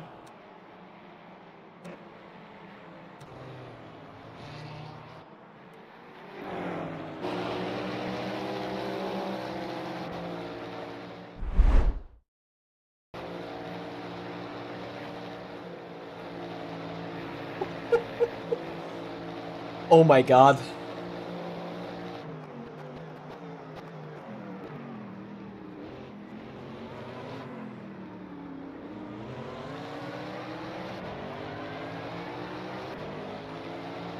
I'm afraid I gave him a little bit of a love tap here into turn 1 while trying to go for the switchback. Yeah, I slightly bonked him. Eventually that has costed me. Nicolini, you're welcome. Then we came back. And here we nearly lost it. Just look at the slide angle that we have here. We're just about to lose it on Rodillon. But then the Mercedes goes brrrr. Did I have the overlap? I wanted to go ahead of him, but yeah, it was good that I did not. This was crazy racing, really. What a battle. Thank you, Miguel, for that battle on, like... Yeah, I gotta feel bad for him crashing out. But it didn't happen here then. Here he was really close. He tapped me a bit into turn 1. And then he had what you call a stall on the rear wing or a stall on the rear diffuser. Ah, fuck, so bad. What a shame. What a shame.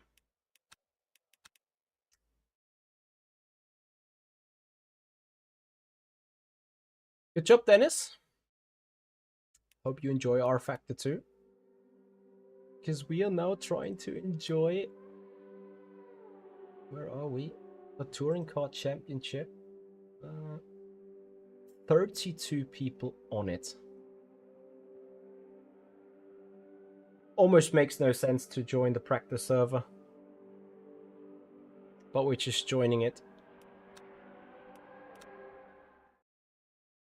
I hope Miguel is not mad, because once I really, like, I felt pushed off in Blanchimont, but I really also be like, whatever. Hey, Christian. Oh, I feared for your BMW power up into Sector 3, but yeah, I don't know, is the M4 just so much more low in top speed, or what is it? But yeah, it was an intense fight with Miguel, holy moly. What are the strengths and weaknesses of the C8R GTE? Oh, I haven't esported this car, so I can't really tell you, Benzo. But I think if anything, the Corvette is a bit tricky to drive. It needs a certain style of setup, if I remember correctly. And it has a very slim operation window, as in the front is dipping a lot when you hit the brakes. So I think you need to be careful with that one. Alright, here we go, actually.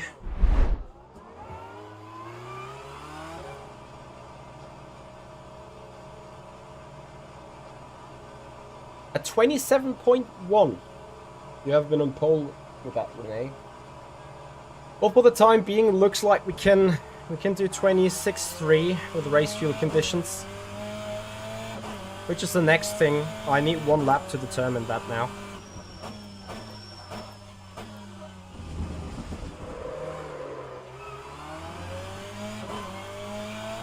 Or let me ask the other way around, Renee. How much fuel you need for the race?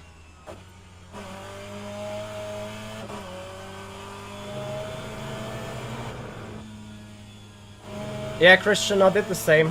I literally picked something old and did some clicky boys and went with it for 20 minutes. Yeah, it seems extreme. Like, the BMW M4 seems to have its maximum performance in the high-speed corners, for sure. I think there it really has the edge over any other GT3. And as you've seen it, I was so on the edge with the Mercedes. Mercedes is a decent car, but I think it just suffers too much from its high-speed understeer. Which is why this second place is probably as good as we can get it. At least in this strength of field and in this group.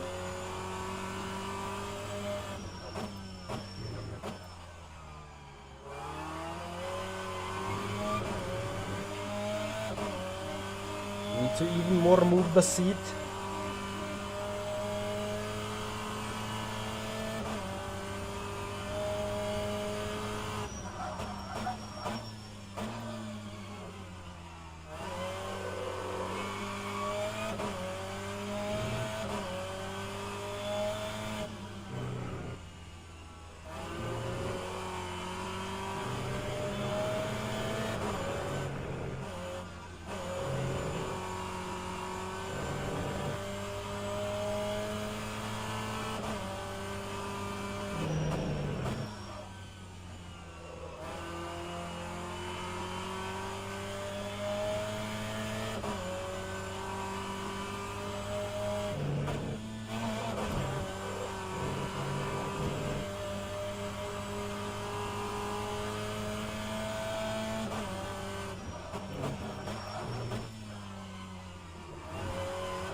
Hey Max, how you doing?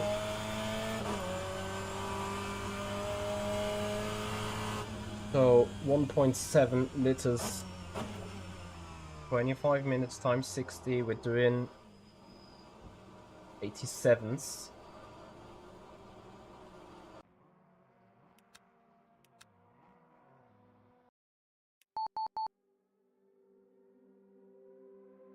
$18 laps times 1.7, 30.6 liters, so 31 liters should do the job, right?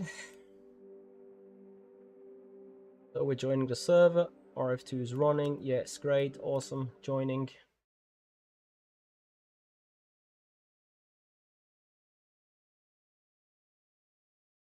No, I did not see them finishing a resurface, but I think it doesn't really need a new laser scan, I'm not sure.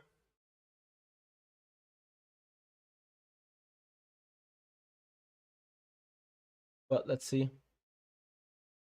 Oh, Bruno, no. That sucks big time, man. Throttle sensor issues. Yeah, that sounds... Yeah, is it a potentiometer thing? I don't know. But it's safe to say that it sucks big time. Right, 2 minutes practice. I'll skip that. I'll need a short break. Actually, I'm out of coffee.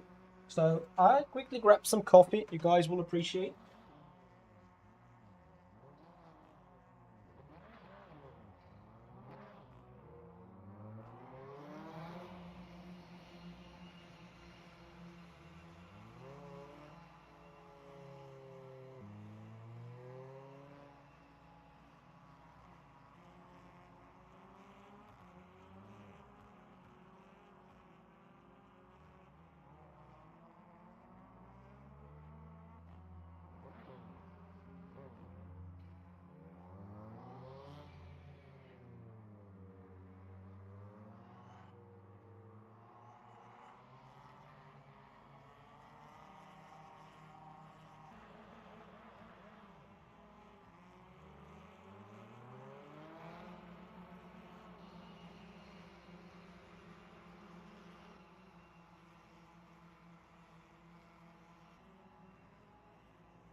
Hey, here we go, coffeeing in a moment.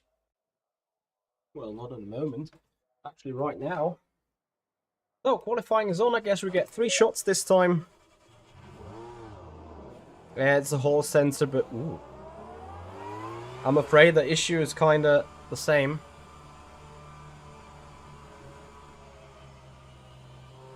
But how can cables fail on, like, you know... Don't get me wrong, but you're not moving the pedals like a steering wheel. If the cable go bad on the steering wheel, I kinda can get it. Alright, 27 people here on the grid.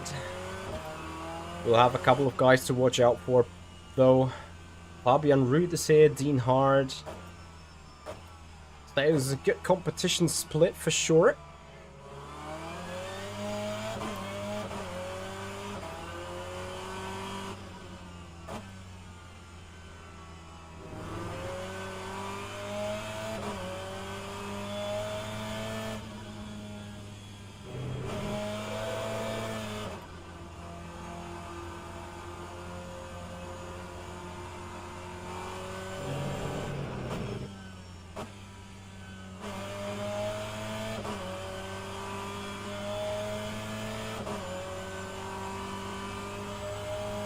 I do not even know where to push the pass button.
This is such a shit lap.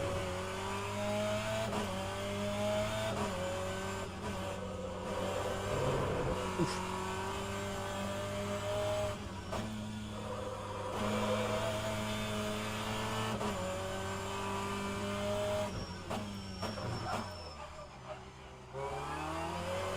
I have legitimately missed every apex.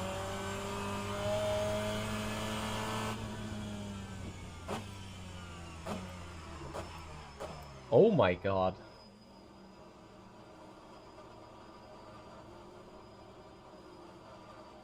And I didn't use all the push to pass available. Someone needs to beat that 26.5, it's bad. Just simply bad.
There you go, Fabian Ruth with the 26.4. Oops, blue flag.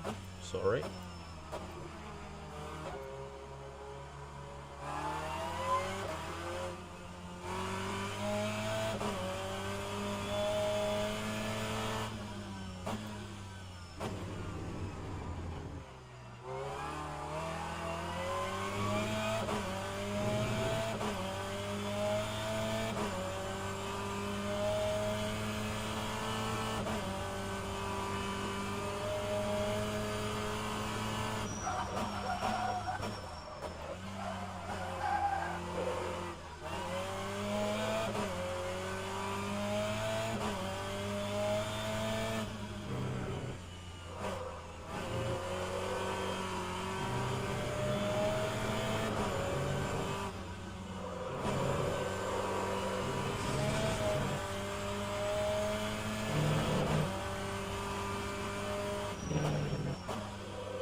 Says it everything about the lap with this shit turn 1 still looking to be triggering some blue flags.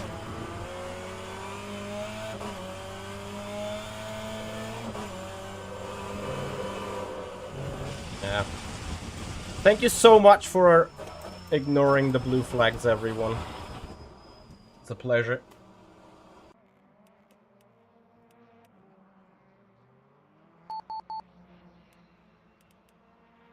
I don't know, like he went wide and then came back and then parked the car on the apex.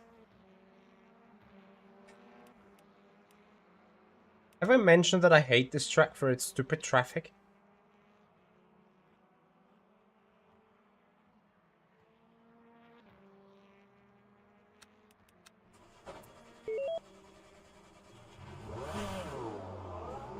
Yeah, now obviously the pressure is on. Much appreciated.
You know, I would do a last to first challenge, but Fabian is obviously proper quick.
Very nice. Indeed.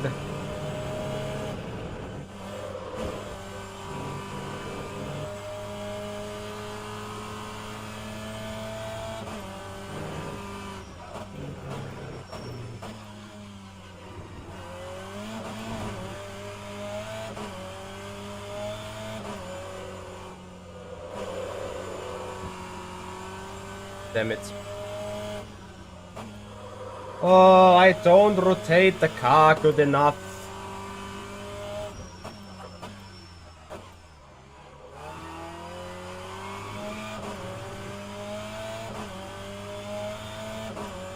So annoying.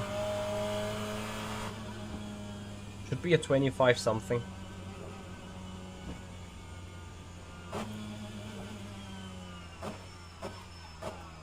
Will it be pole though?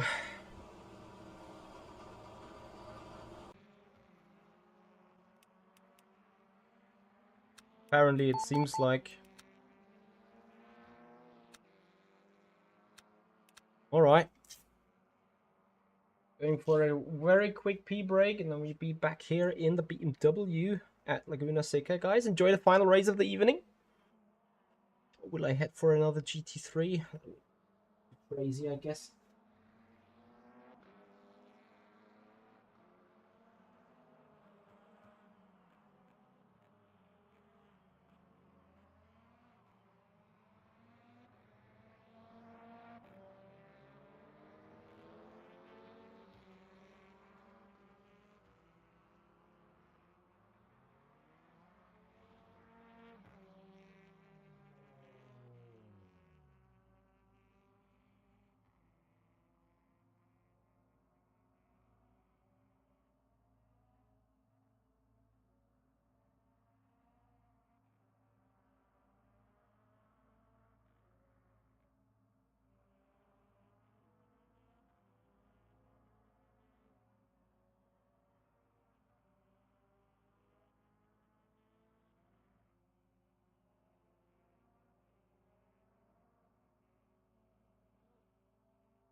Right. Is a P1, is a pole. Is a sweaty lap indeed. So, special task. Starting the BTCC car at the increment of the hill. So this will be just ever so tasty.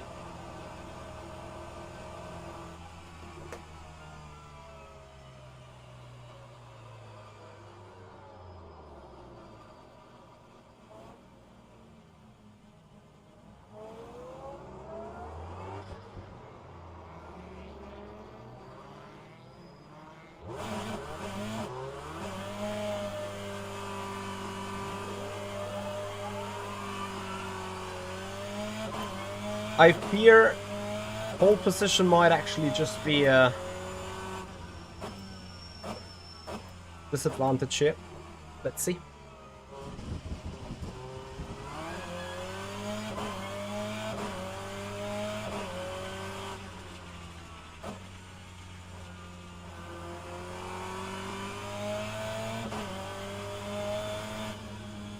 So guys, once again, thank you very much for following us tonight here on the Low Fuel Motorsport system, guys. If you appreciate the channel, if you appreciate the content, have a follow on Twitch, subscribers on the YouTube channel, please. And for those watching on YouTube, make sure to give the video a like if you haven't done already. Hit that thumbs up button. That would be massively appreciated.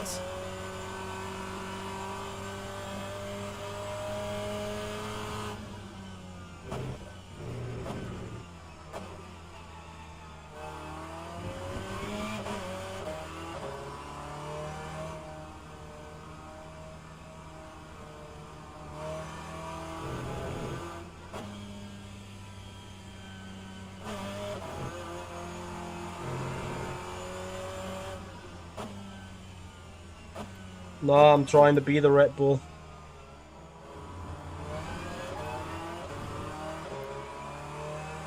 So let's see how we could manage this then. I think this is about where pole sitter sits.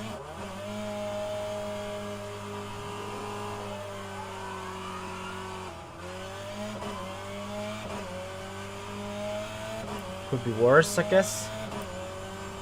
This is my nemesis anyway. Turn 1.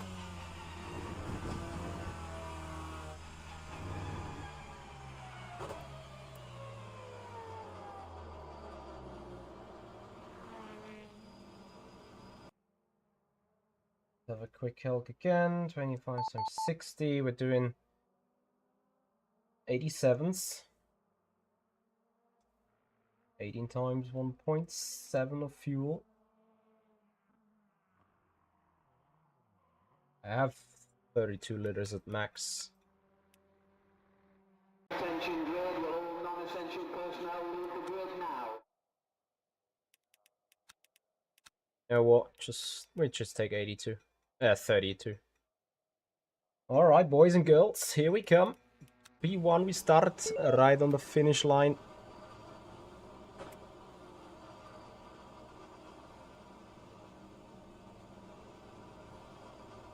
Headlights on. Is a good choice that we did no go last to first. I mean, so there is still one car spawning in behind, so it is an incredibly tight grid. This is too tight for my liking to do a last to first challenge. I cannot really make a difference, you know, with a starting that tight. You say this is going to be a Sunday walk, Sunday drive. This is a freaking bet or whatever. Not bet, but yeah. Anyway.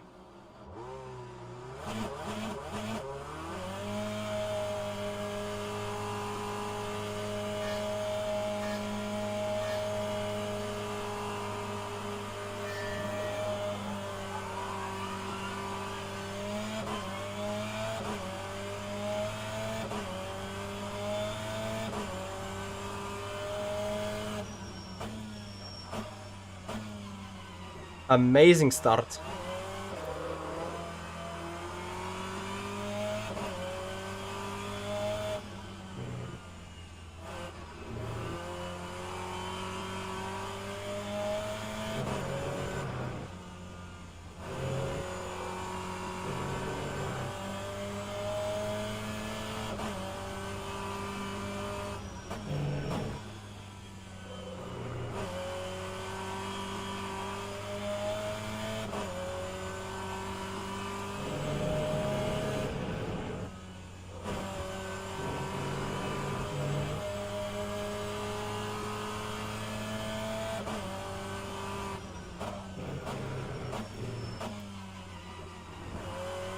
This is crazy how much more the car rotates when you're not on the brake here.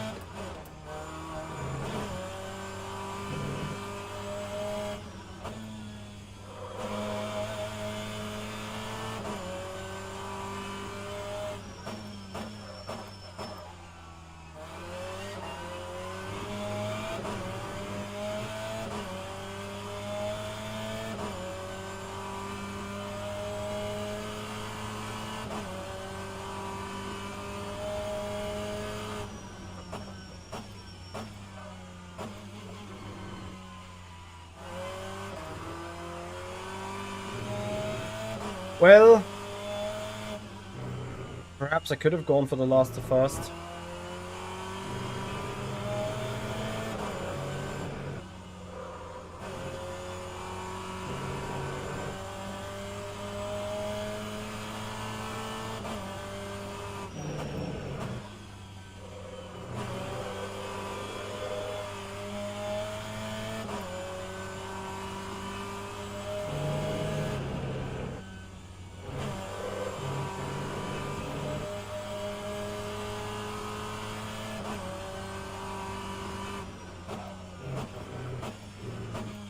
Nah, we're not going for those crazy challenges.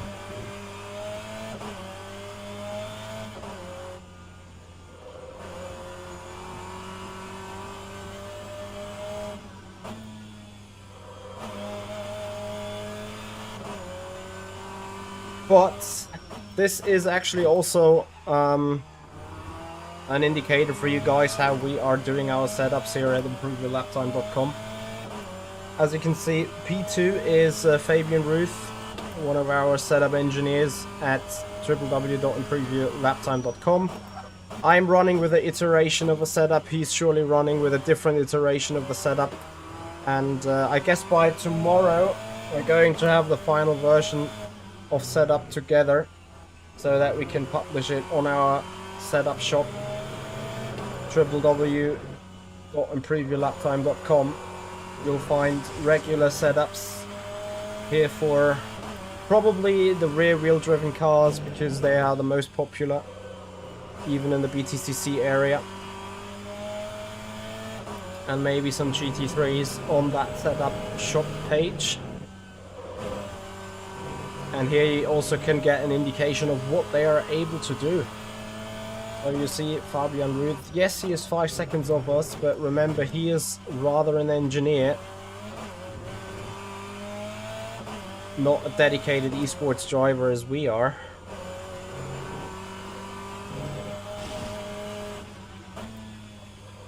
Obviously he knows how to drive, but generally speaking, he uses these races to develop the setup, to find a good drivable baseline that has then been able to be published to you guys as a drivable setup. And this is our, you know, our working ethics. It's not about releasing a die-hard esports setup that's super tricky to drive. We're rather going for something that is somewhat solid quick. Maybe not the overall easiest thing to drive, but compared to the die-hard esports setups, rather stable, so that people can really also enjoy our products.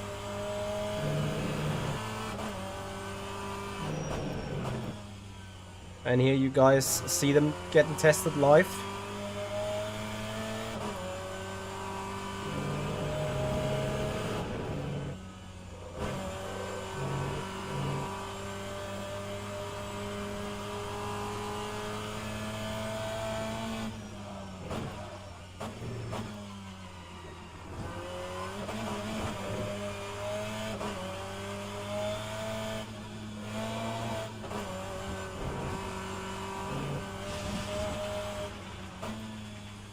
Yeah, something that the setup doesn't come with is perfect driving lines, as you can see. Goodness me, my lines around here are so incredibly bad.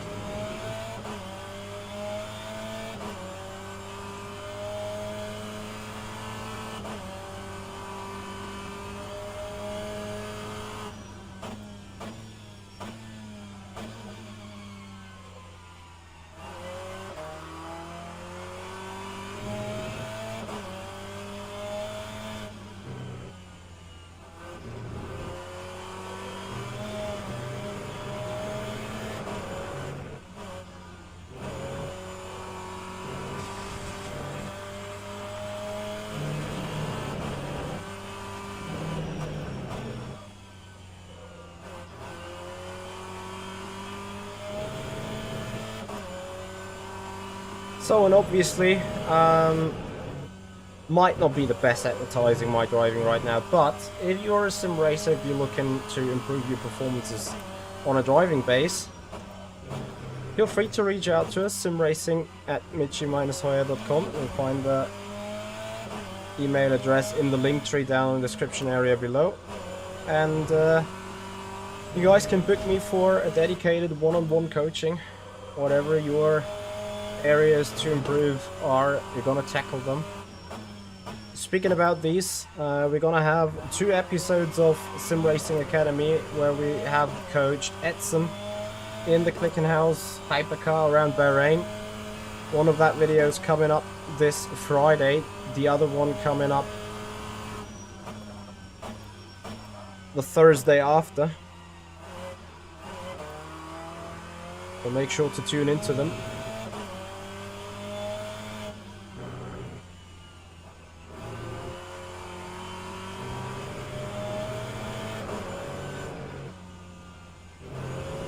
And if you really want to have an indicator of how shit my qualifying lap has been, we now have probably still 23 liters on board.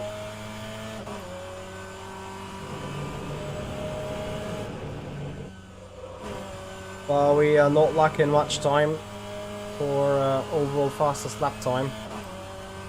That is faster than our actual qualifying lap. Just simply because we have overcooked the qualifying lap so bad. With bad lines and stuff. This really shows how bad the lap has been.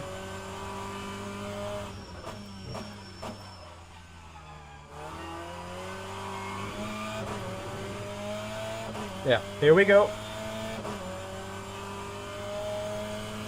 Even not used all the push to pass, 26.0, faster than our qualifying lap. And this is what you see that you can get from smooth is fast, controlled is better. Just so much more accurate driving than cars in line, more or less.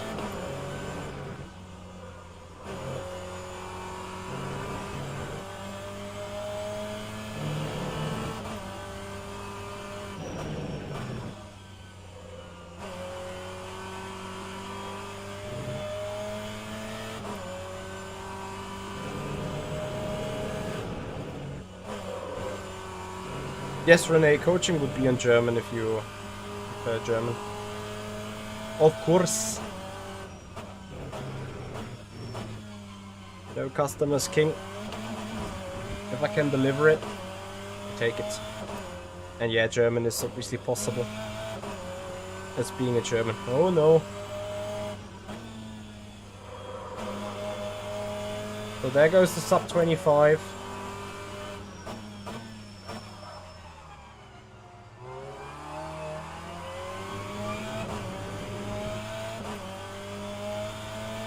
Onto the lapping galore we go. 15 more minutes.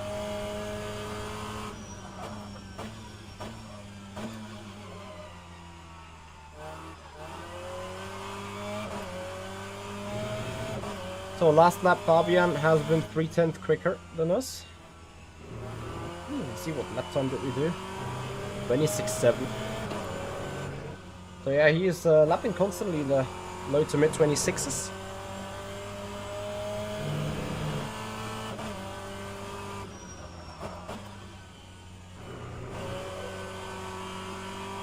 So what looks like a Sunday drive can quickly turn out into a fierce battle. You know, these guys... Okay, he is actually watching out, thank you so much.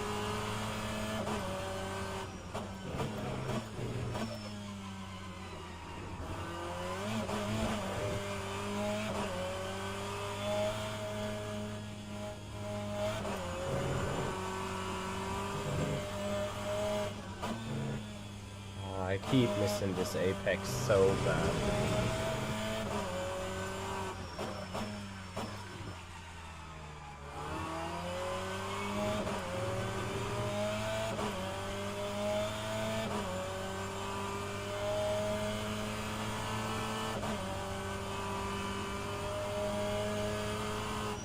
Did the guy just spin in a straight line?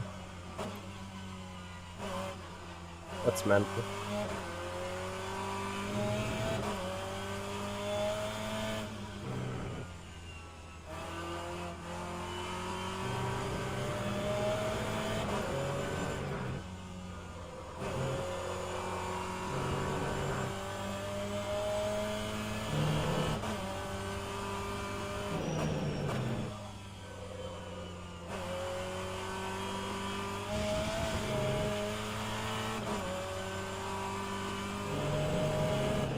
Sure, Renee.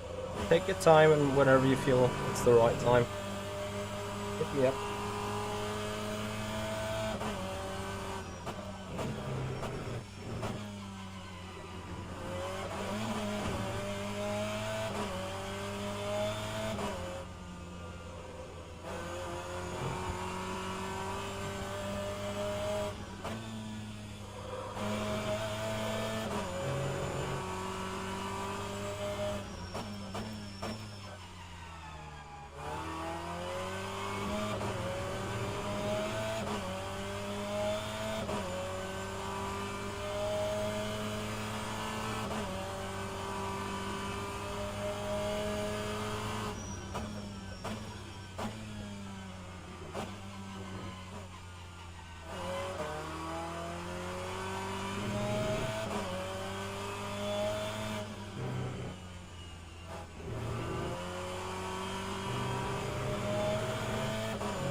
Ah.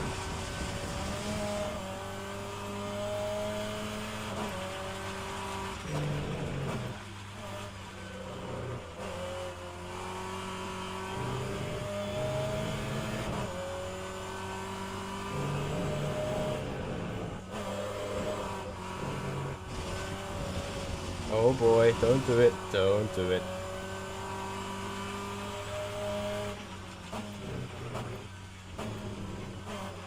So this lap will be a second slower than Fabian. And I guess he will just have a different philosophy of a car. I think my car really needs to be driven spot on. Let's see how his car will need to be driven. We're gonna need to go for analysis for that. And find the good parts about my setup. Find the better parts about his setup. And then we will come up with a solution for you guys and put it down on www.improveyourlaptime.com, up for sale then.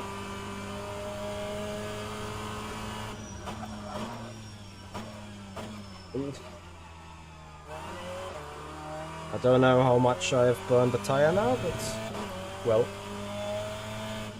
eventually we made that corner.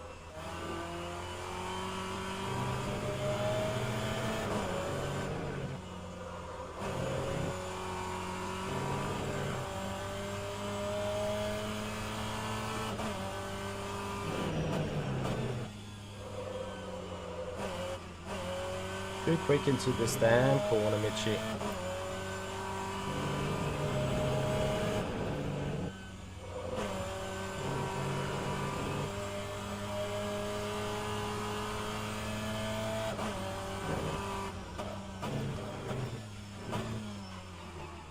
Too deep into that one.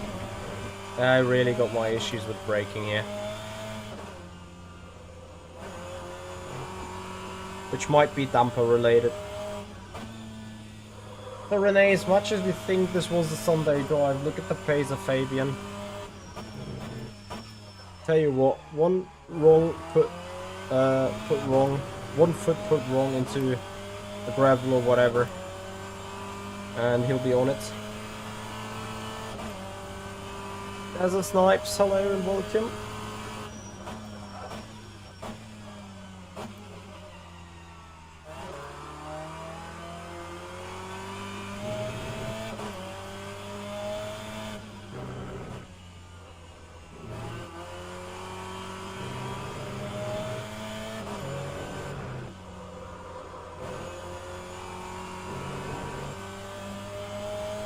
Yeah, it's a very good grid size tonight indeed.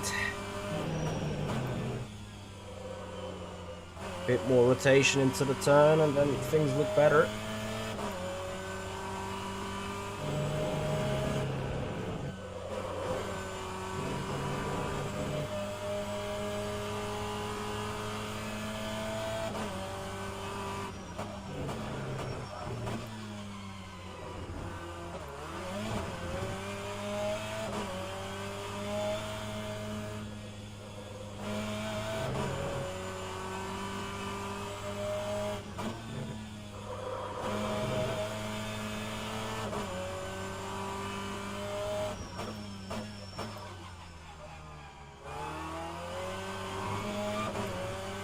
Oh no, we've thrown a 25.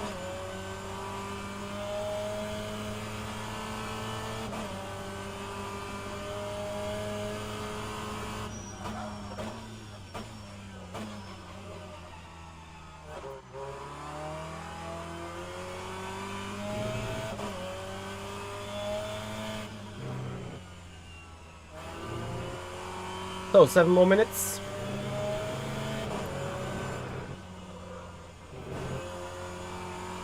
It's actually the front tires that are suffering the most, which tells me that my car is still way too understeery.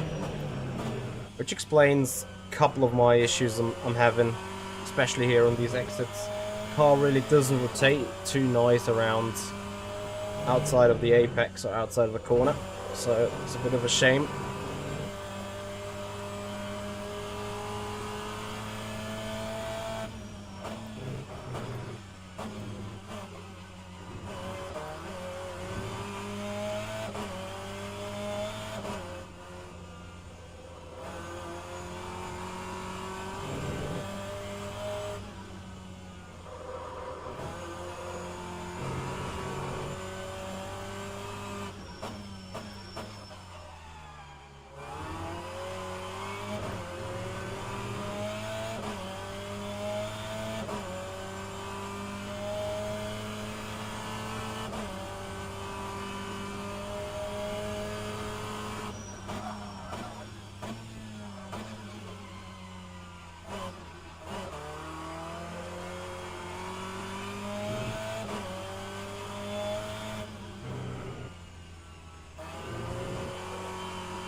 Simply doesn't want to rotate.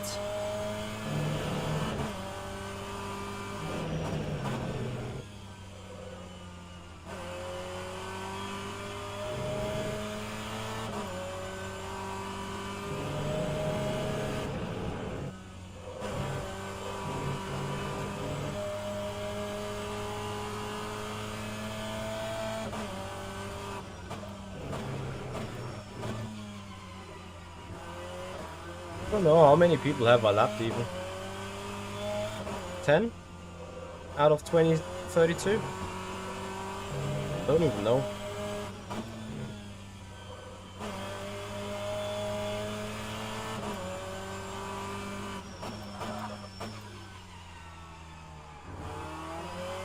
And you guys I'm worrying about the potential pace lack of the car or of the setup.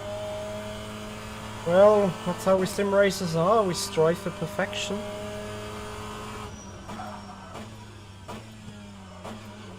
Who doesn't? You know, it's not satisfying to know that with this performance I can beat that grid. But then knowing if there might be other people on that grid, I might just be without any chance.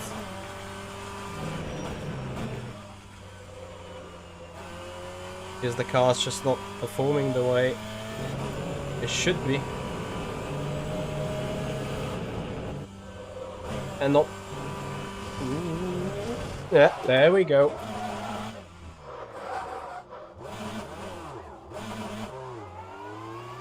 Come on!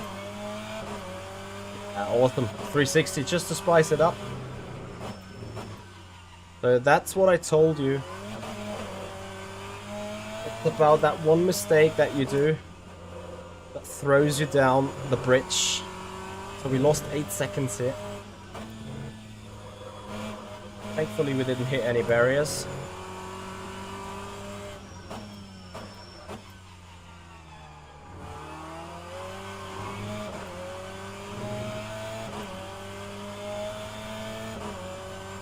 Yeah, Jerome, true that. Nothing I would be too proud of though.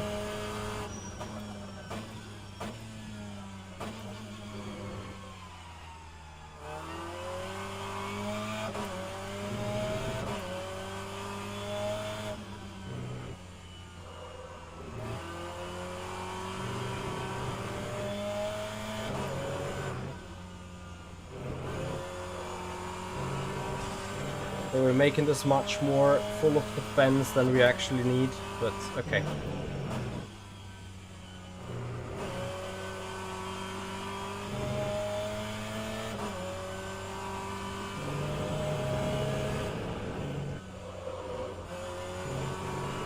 Tires are effed, of course, as you can imagine.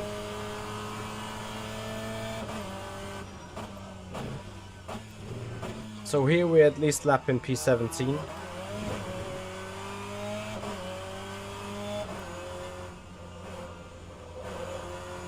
So it looks like we're gonna lap half of the grid.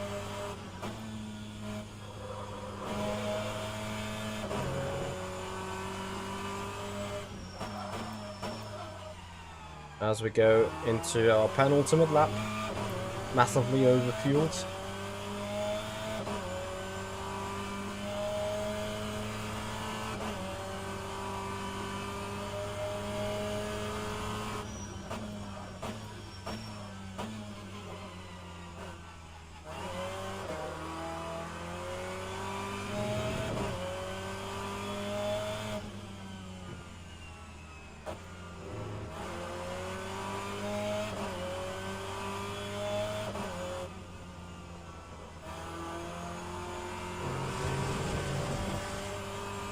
Just to double think the last thing you need, getting the traffic.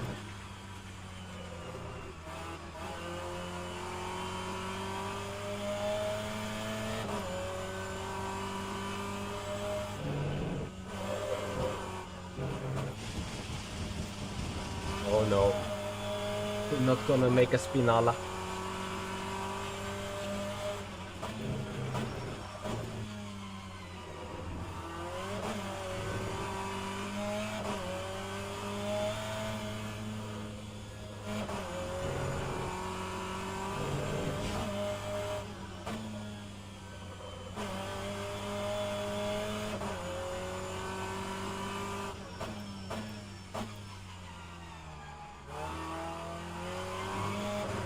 So, one more lap.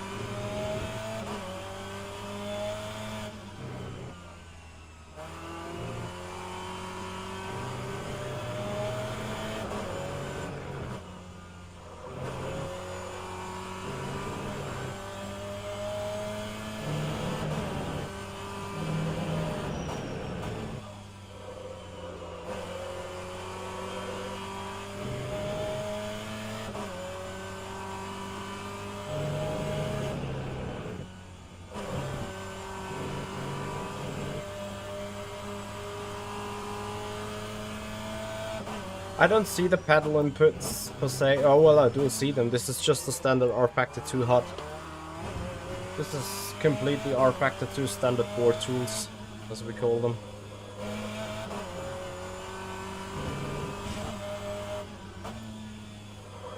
So, and then I think it's what you call a Grand Slam. Pole position, flag to flag win, fastest lap.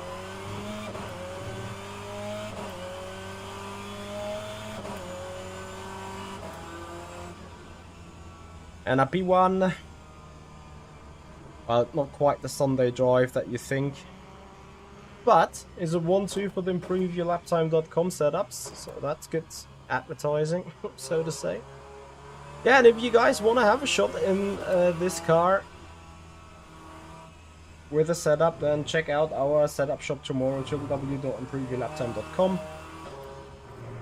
I'm not sure if Fabian was now in the Infinity or whether he was in the BMW. Either way, the setup's going to be there tomorrow. Yes, we've done a Shumi, indeed.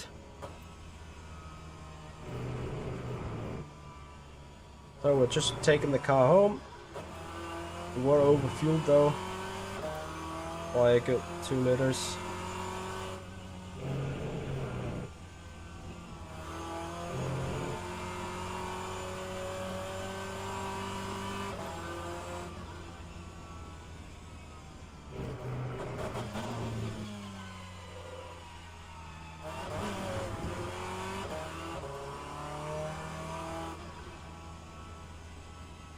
The good thing about these setups is they are pretty similar. There's not too much difference from track to track.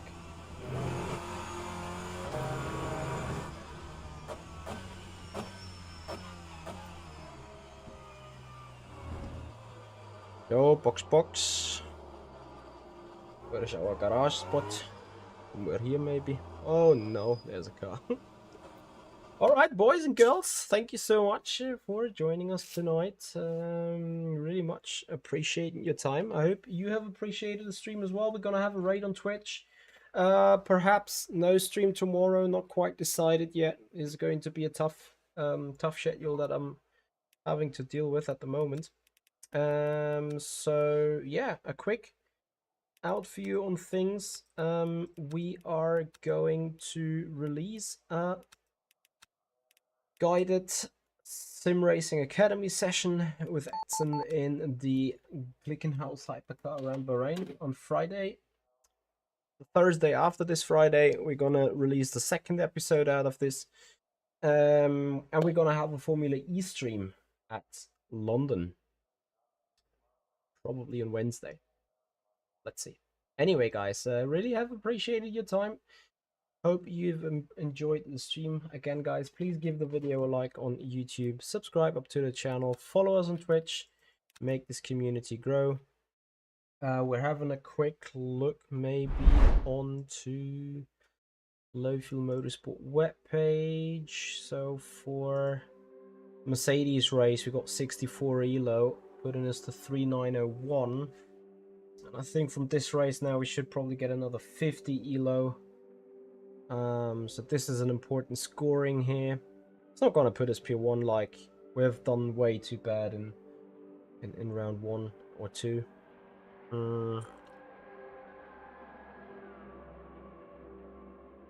Needless to say how much of a BMW Cup it is. So needs to be considered. Yeah, I don't know when the final result of this race is now coming in. Having a quick look, the GT Sprint Series, yeah, so we have at least 15 people on it. I'm not going to register in it, but Miguel is going for another one in the BMW. We have a Ferrari in. Yeah, would be good fun, but yeah, I mean, this is what I mean. It's going to be now an easy win for Miguel, and this is where the overall system of low fuel motorsport is a bit limited, I think. If you're looking at those two guys, well, not Larisi, he has done literally a couple of races more than I did, but he's done awesome in the rating. But look at Miguel, he's done 161 ranked races. Where are we? P25 with just 72. I mean, he has done more than the double of races compared to me. Same with Nicolini. Not saying in any way they don't deserve to be up there, but you know, if those guys do 2 or 3 races a day, and I do 1 or 2 races every other day, it's significantly tricky to find the state a P1 or whatever. So yeah, not going to hunt that much about it. The good thing is we got 2 podiums today. We got 1 win today out of 2 races. This is awesome. Yeah, we're going to have a raid on Twitch, of course. Twitch galore.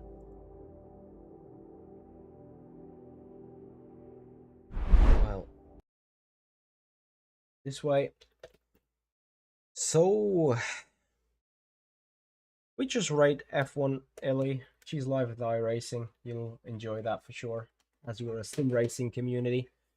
So you'll enjoy her stream, guys. Thank you so much for your time. Hope you have enjoyed our evening.